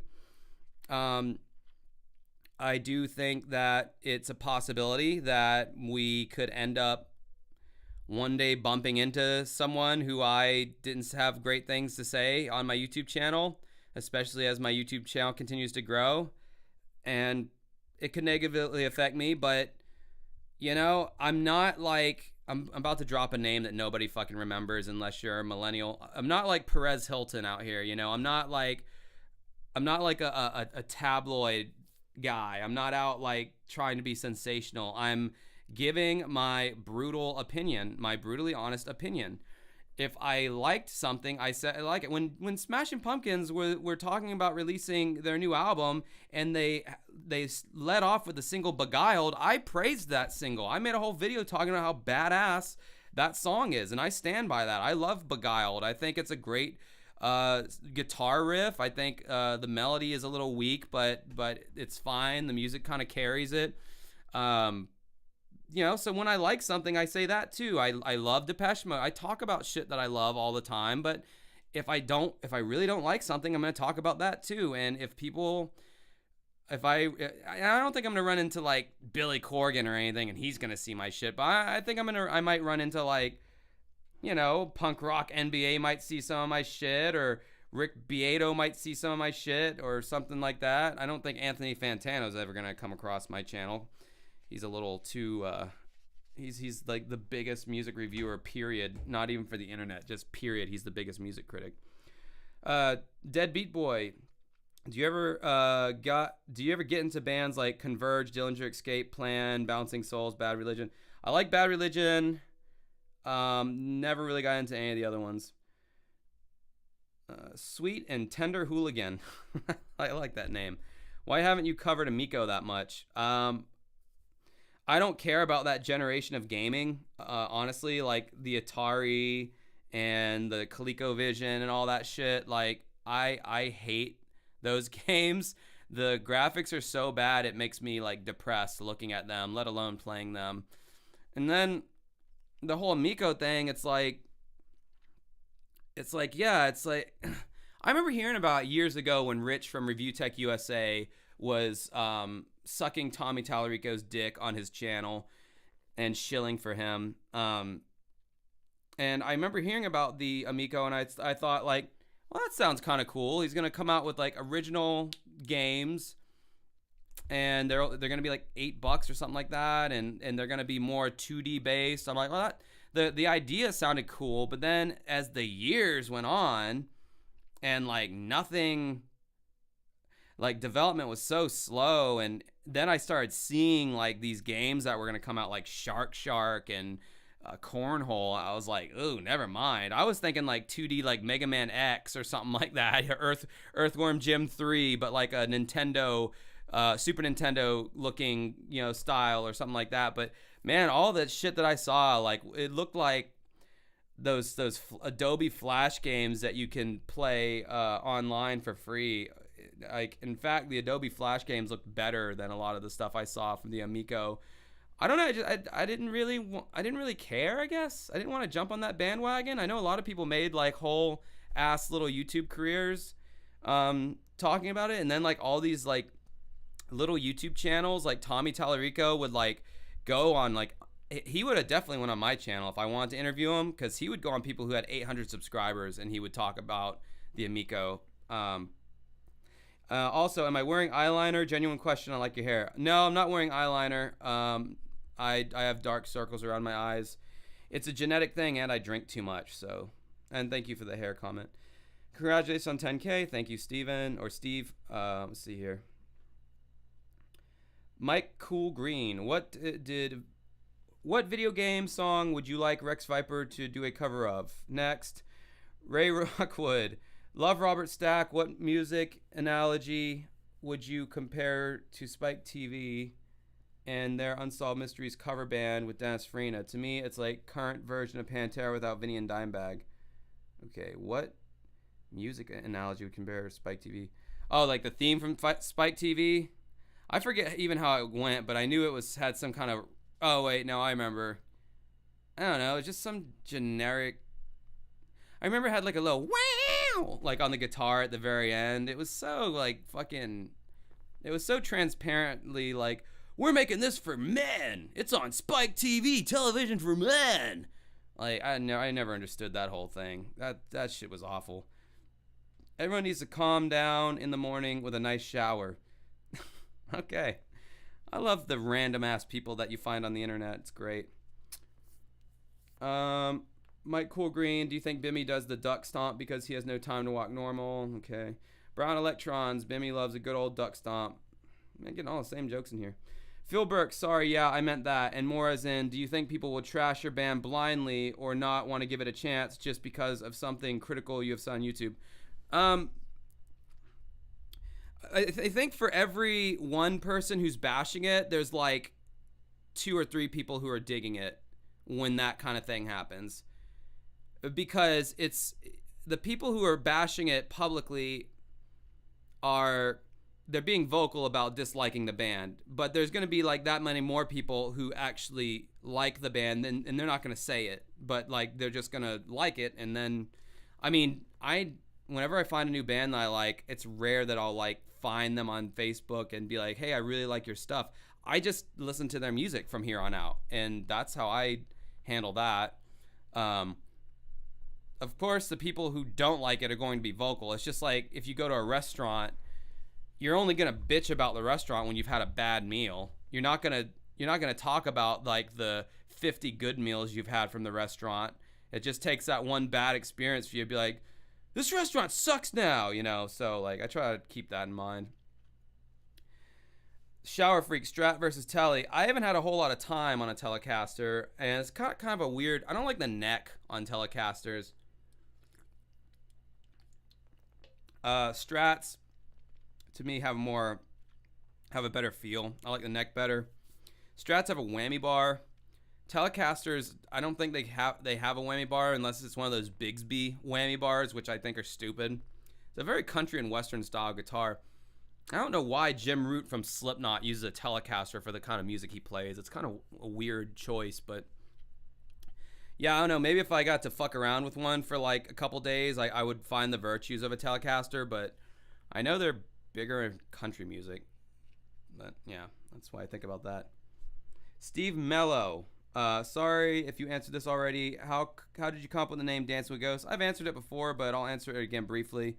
It was based off of this guy who got cancer, and all of his friends stopped talking to him because they didn't want to be friends with a dude with cancer.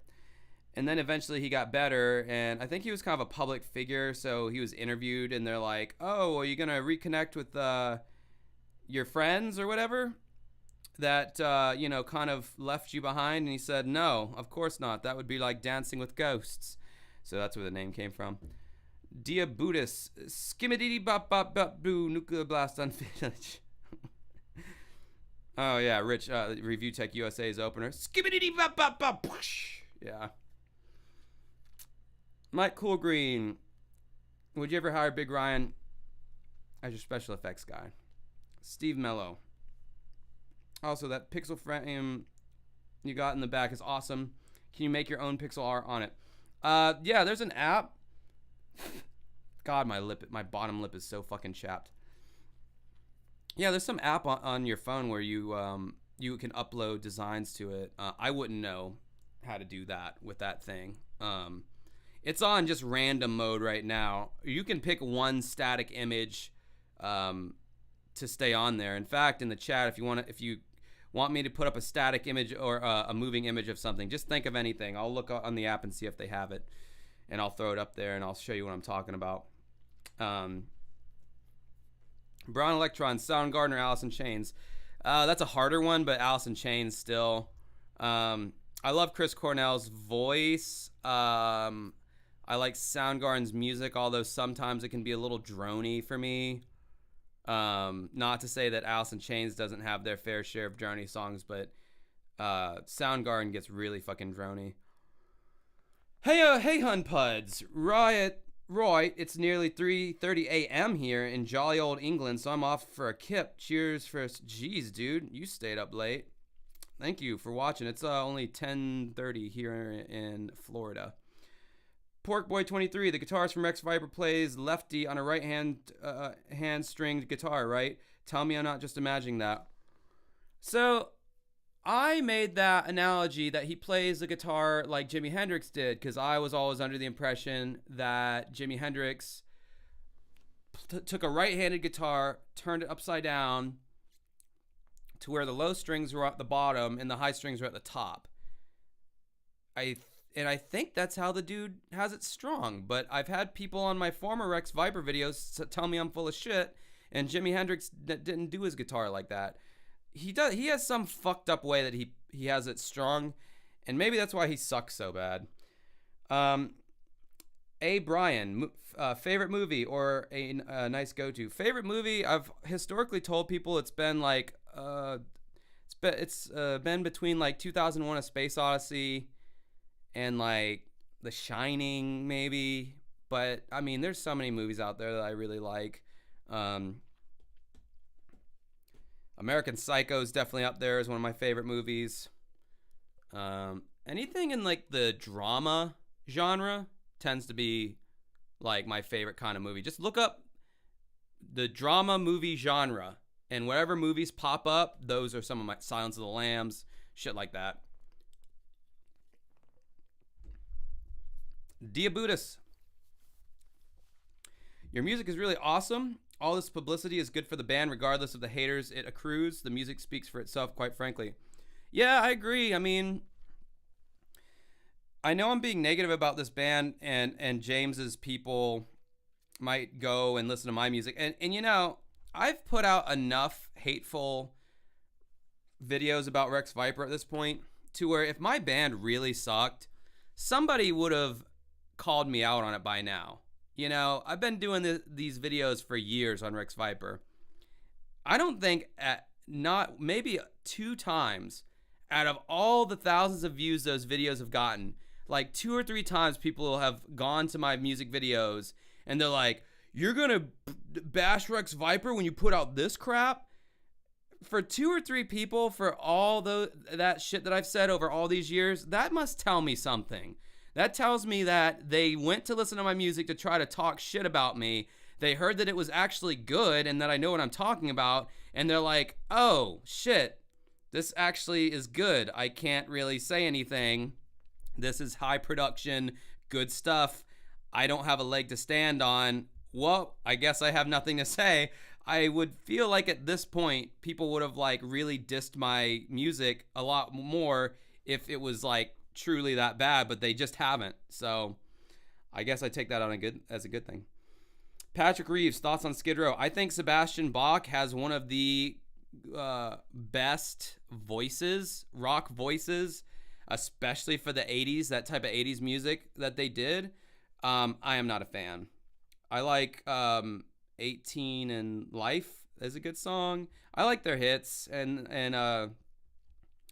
was it Slave to the Grind? That album is supposed to be good. It was supposed to be like, oh, this doesn't sound 80s at all, but I think I listened to it and it sounded pretty damn 80s to me, even though it was released in like 91 or something. That kind of music was on its way out. People had a decade-long affair with that 80s cock rock, and they were tired of it by the time grunge came in. Rightfully so. That shit got so old, man. Bands were just becoming just paper copies of each other. It was getting really bad there for a while. Steve Mello, that's a cool but sad story. Well, I mean, the guy beat cancer, so. My oldest son was recently diagnosed with type 1 diabetes, and he lost a lot of his friends too. He was only 11. Breaks my heart. They stopped talking to him because he had diabetes? That's not like a death sentence. Like, what the fuck? That's fucked up. Kids at that age are so fucking stupid, though, you know? Like, if there's anything different about you when you're that age, like, kids will just shun you. I was overweight when I was 11, and I just made friends by making fun of myself before people could make fun of me. I got ahead of the bashing, if you will. And they laughed at it, and they're like, oh, this guy's funny. You can hang out with us. And I made friends through humor, really. And I still do to this day. That's how me and Frankie and EJ became friends. Ray Rockwood, are you familiar with the band Mini Bosses? They did an instrumental rock versions of classic video game music in the early 2000s, and they're a million times better. Yeah, I think I've heard of them. There's so many bands out there that are better than Rex Viper and what they're doing. And I'm not saying that Rex Viper themselves are saying that, oh, we are inventing something new. We are reinventing the wheel. Like, I'm not saying that they're acting like that, but like what they're doing, there's just so many people who do it better. The only reason that Rex Viper gets the signal boost that they do is because James Rolfe is in the band.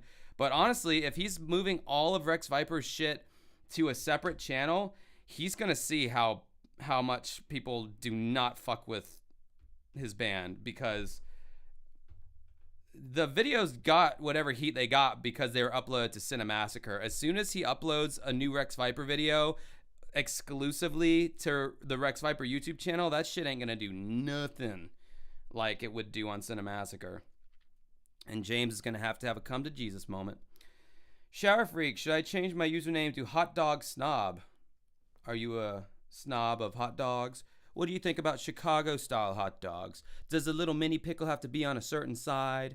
I got yelled at one time because I worked at the shitty all-in-one.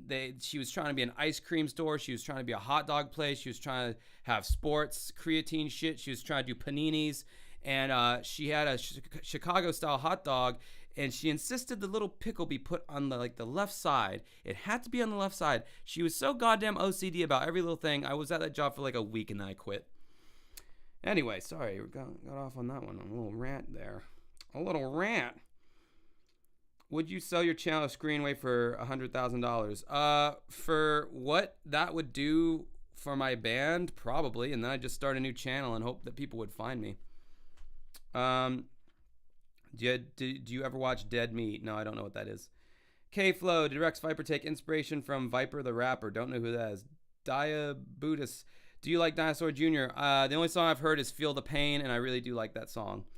Spidey Man 2099, what's up? I'm probably gonna be ending this stream soon. That's what's up. I've been doing this for like almost 2.5 hours now because you guys just keep interacting with me and it makes it worth doing.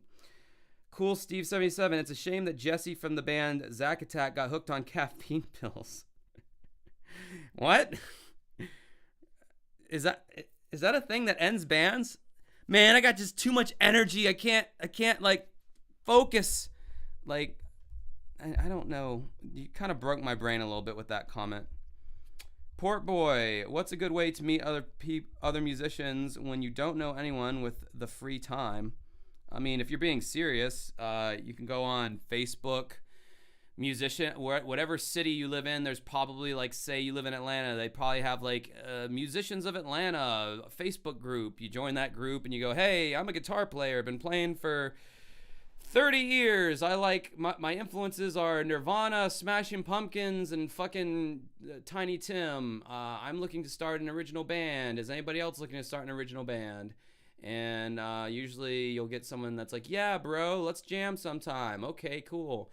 You could go to Craigslist. Although, man, you're taking your fucking life into your own hands on that one. But there's a lot of ways to meet. Go to see if there are any open mics or open jam sessions in your city, and just go there and talk to people and be like, hey, man, we should jam sometime. Eventually, someone's going to be like, yeah, okay, well, I'll jam with you. And it's kind of how you have to get it started.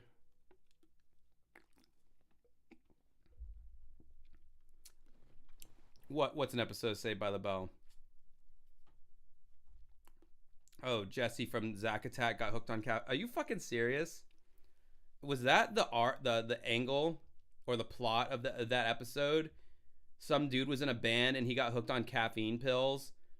Was that their like equivocation to like heroin or something? Were they like making fun of like the grunge bands that really were getting addicted to like heroin? That'd be kind of hilarious if it was.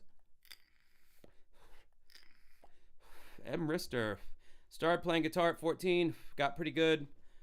But kind of fizzled out in my early mid-20s. How'd you stay interested in it? I just had the bug, man.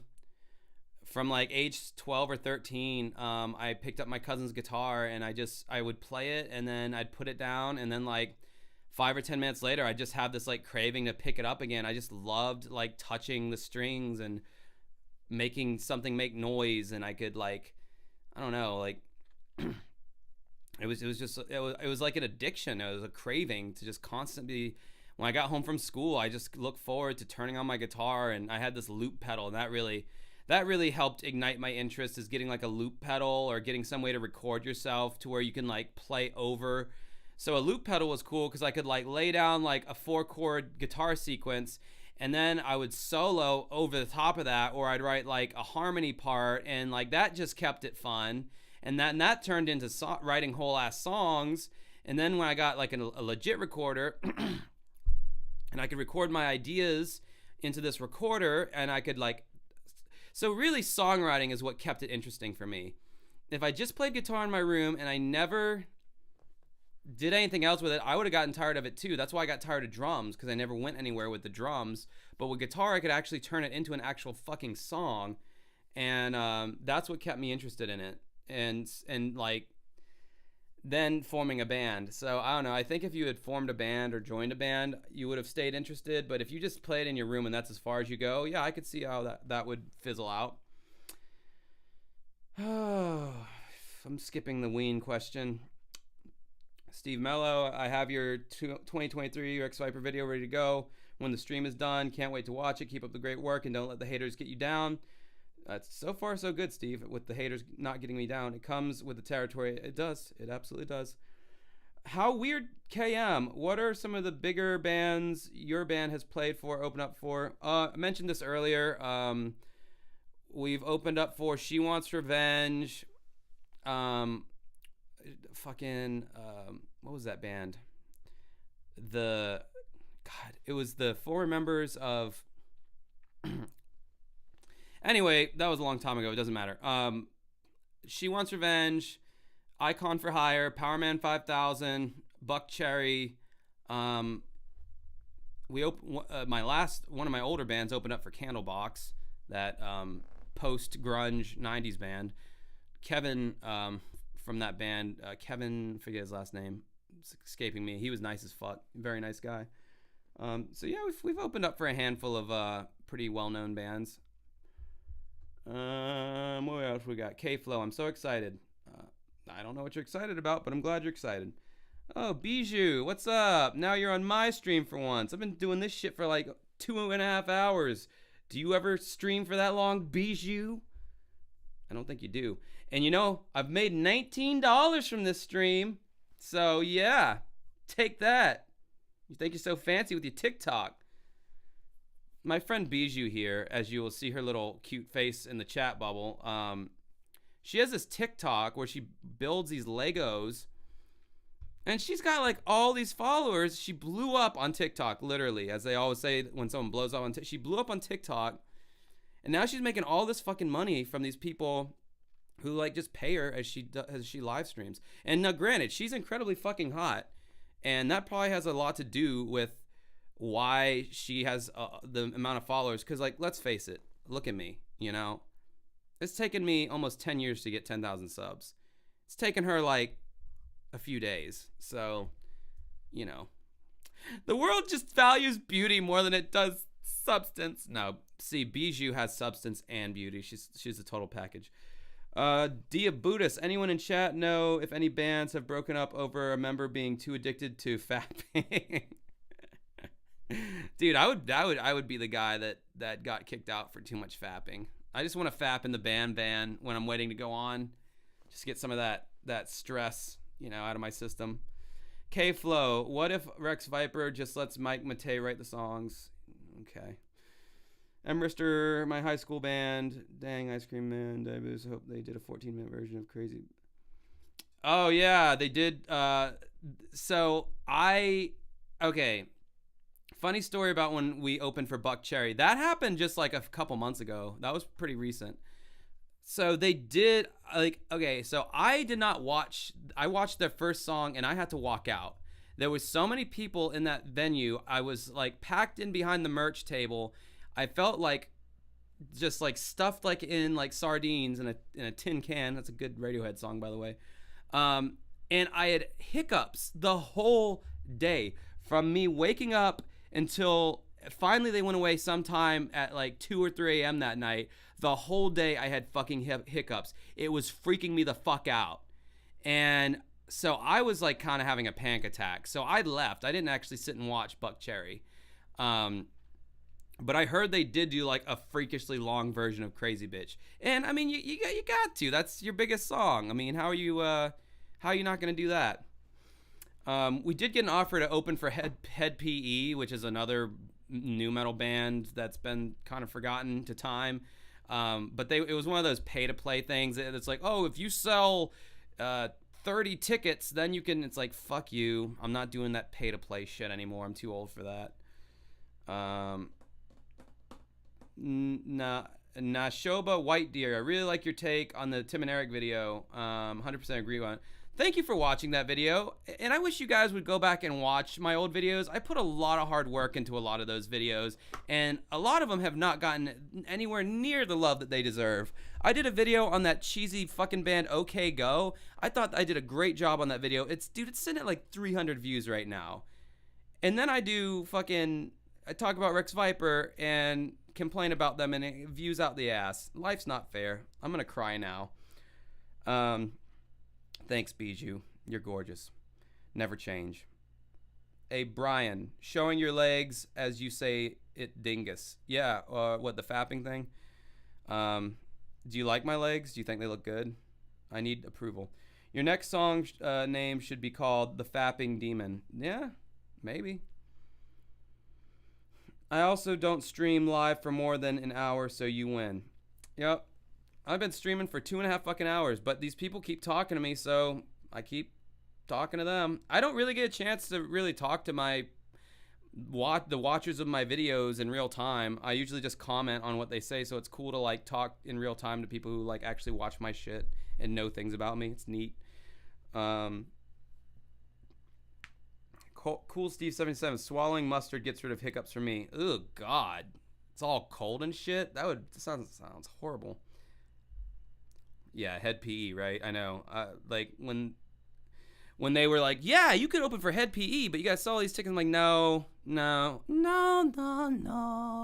I'm not selling these fucking probably $30 tickets to my innocent friends and fans for them to give all that money to Head PE. They're not that big of a band.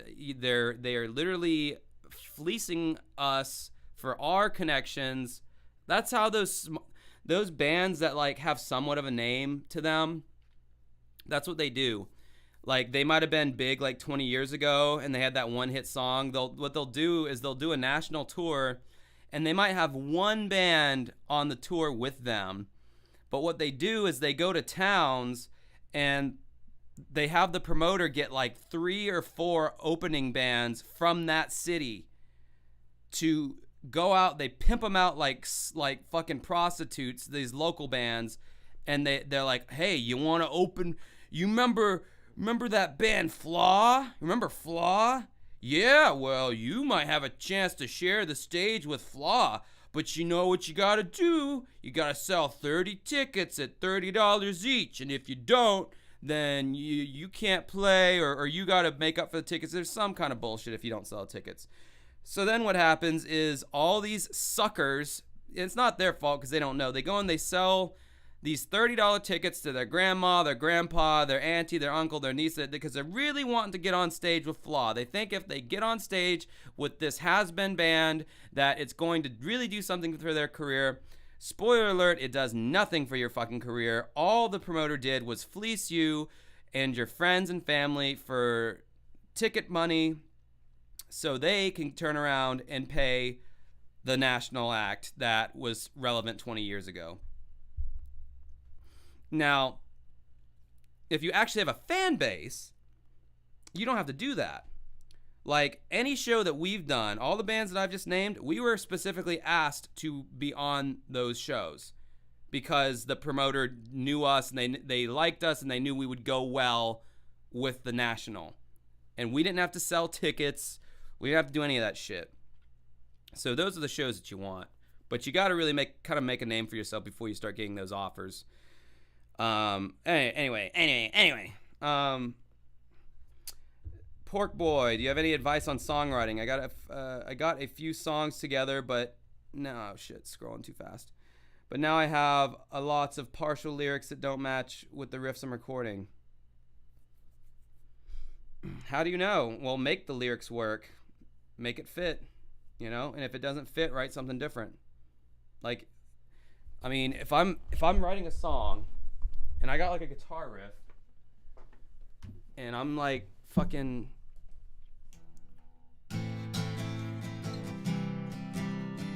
I like mustard, I like tea, I like fish, and I like to pee. If you wrote those words down, I mean, just put it to a melody, and if the lyrics aren't right, write different lyrics, or if the melody isn't right, write a different melody. Like, Rex Viper is my favorite band.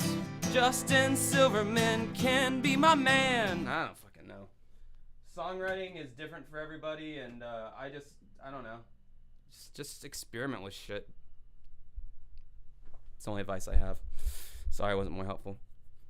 Hello, El Toro Lucky Patient Zero. I know you're a long time watcher of my channel. How's my week going? Haha. The Hispanic way of saying haha is actually jaja, J-A-J-A, because they pronounce J's like H. And any American who took at least 1 year of high school Spanish already knows that, and I'm over-explaining. My week's been pretty good. What's today? Tuesday? So not much of a week so far. Last week was good. My band had a show. And this week, hopefully, I can finish our music video. Thule, what's going on? I don't know, man. What's going on with you? I'm live streaming. I don't know what you're doing. They used to do shit at the Croc Rock over in PA, and get this shit, if you didn't sell enough ticks, they would bump you. Yeah, it's pay for play. It's bullshit. You can smell it from a mile away if you're more experienced. Like, Anytime they require you to sell a certain number of tickets, that's how you know that's how that promoter's making their money. That's how that promoter is paying the National. It's pretty fucking slimy because they are using the perceived to these local bands, but what they don't realize is these bands don't have a draw anymore. That's why they need you to sell the fucking tickets. And it's so fucking dirty. I hate it. We will never do shows like that anymore. How weird, KM. I think everybody who's been a local band in the rock genre has opened for Head PE and Buckcherry. Ours was Puddle of Mud. Yeah, I could see those being Head PE specifically. Buckcherry not so much. I don't know if they tour. Like, do they tour a lot? We were the only band on the roster. We got asked last minute to open for them, and it was just us. It was us and then Buckcherry. It was crazy. And their fucking audience, like the average age of a Buckcherry fan, I shit you not, it was like 42 years old. That was like the average age in that building. It was crazy how many like older people there were in there.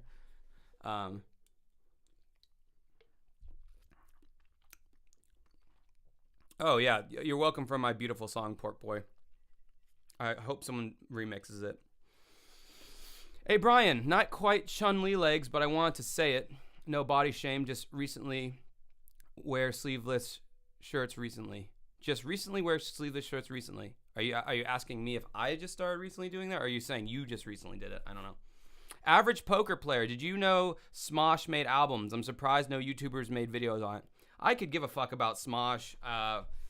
Apparently he was some big YouTuber back in the day.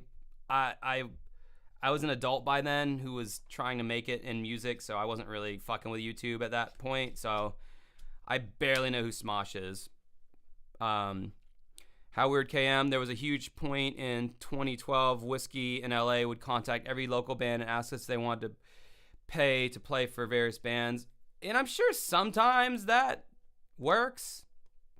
I'm sure sometimes bands have paid and opened for a bigger band, and it led them, especially if you're in LA where they might still have talent scouts. I don't know if talent scouts are still a thing. But yeah. Thoughts on Red Bar? I already gave my thoughts on Red Bar unless I'm being trolled right now.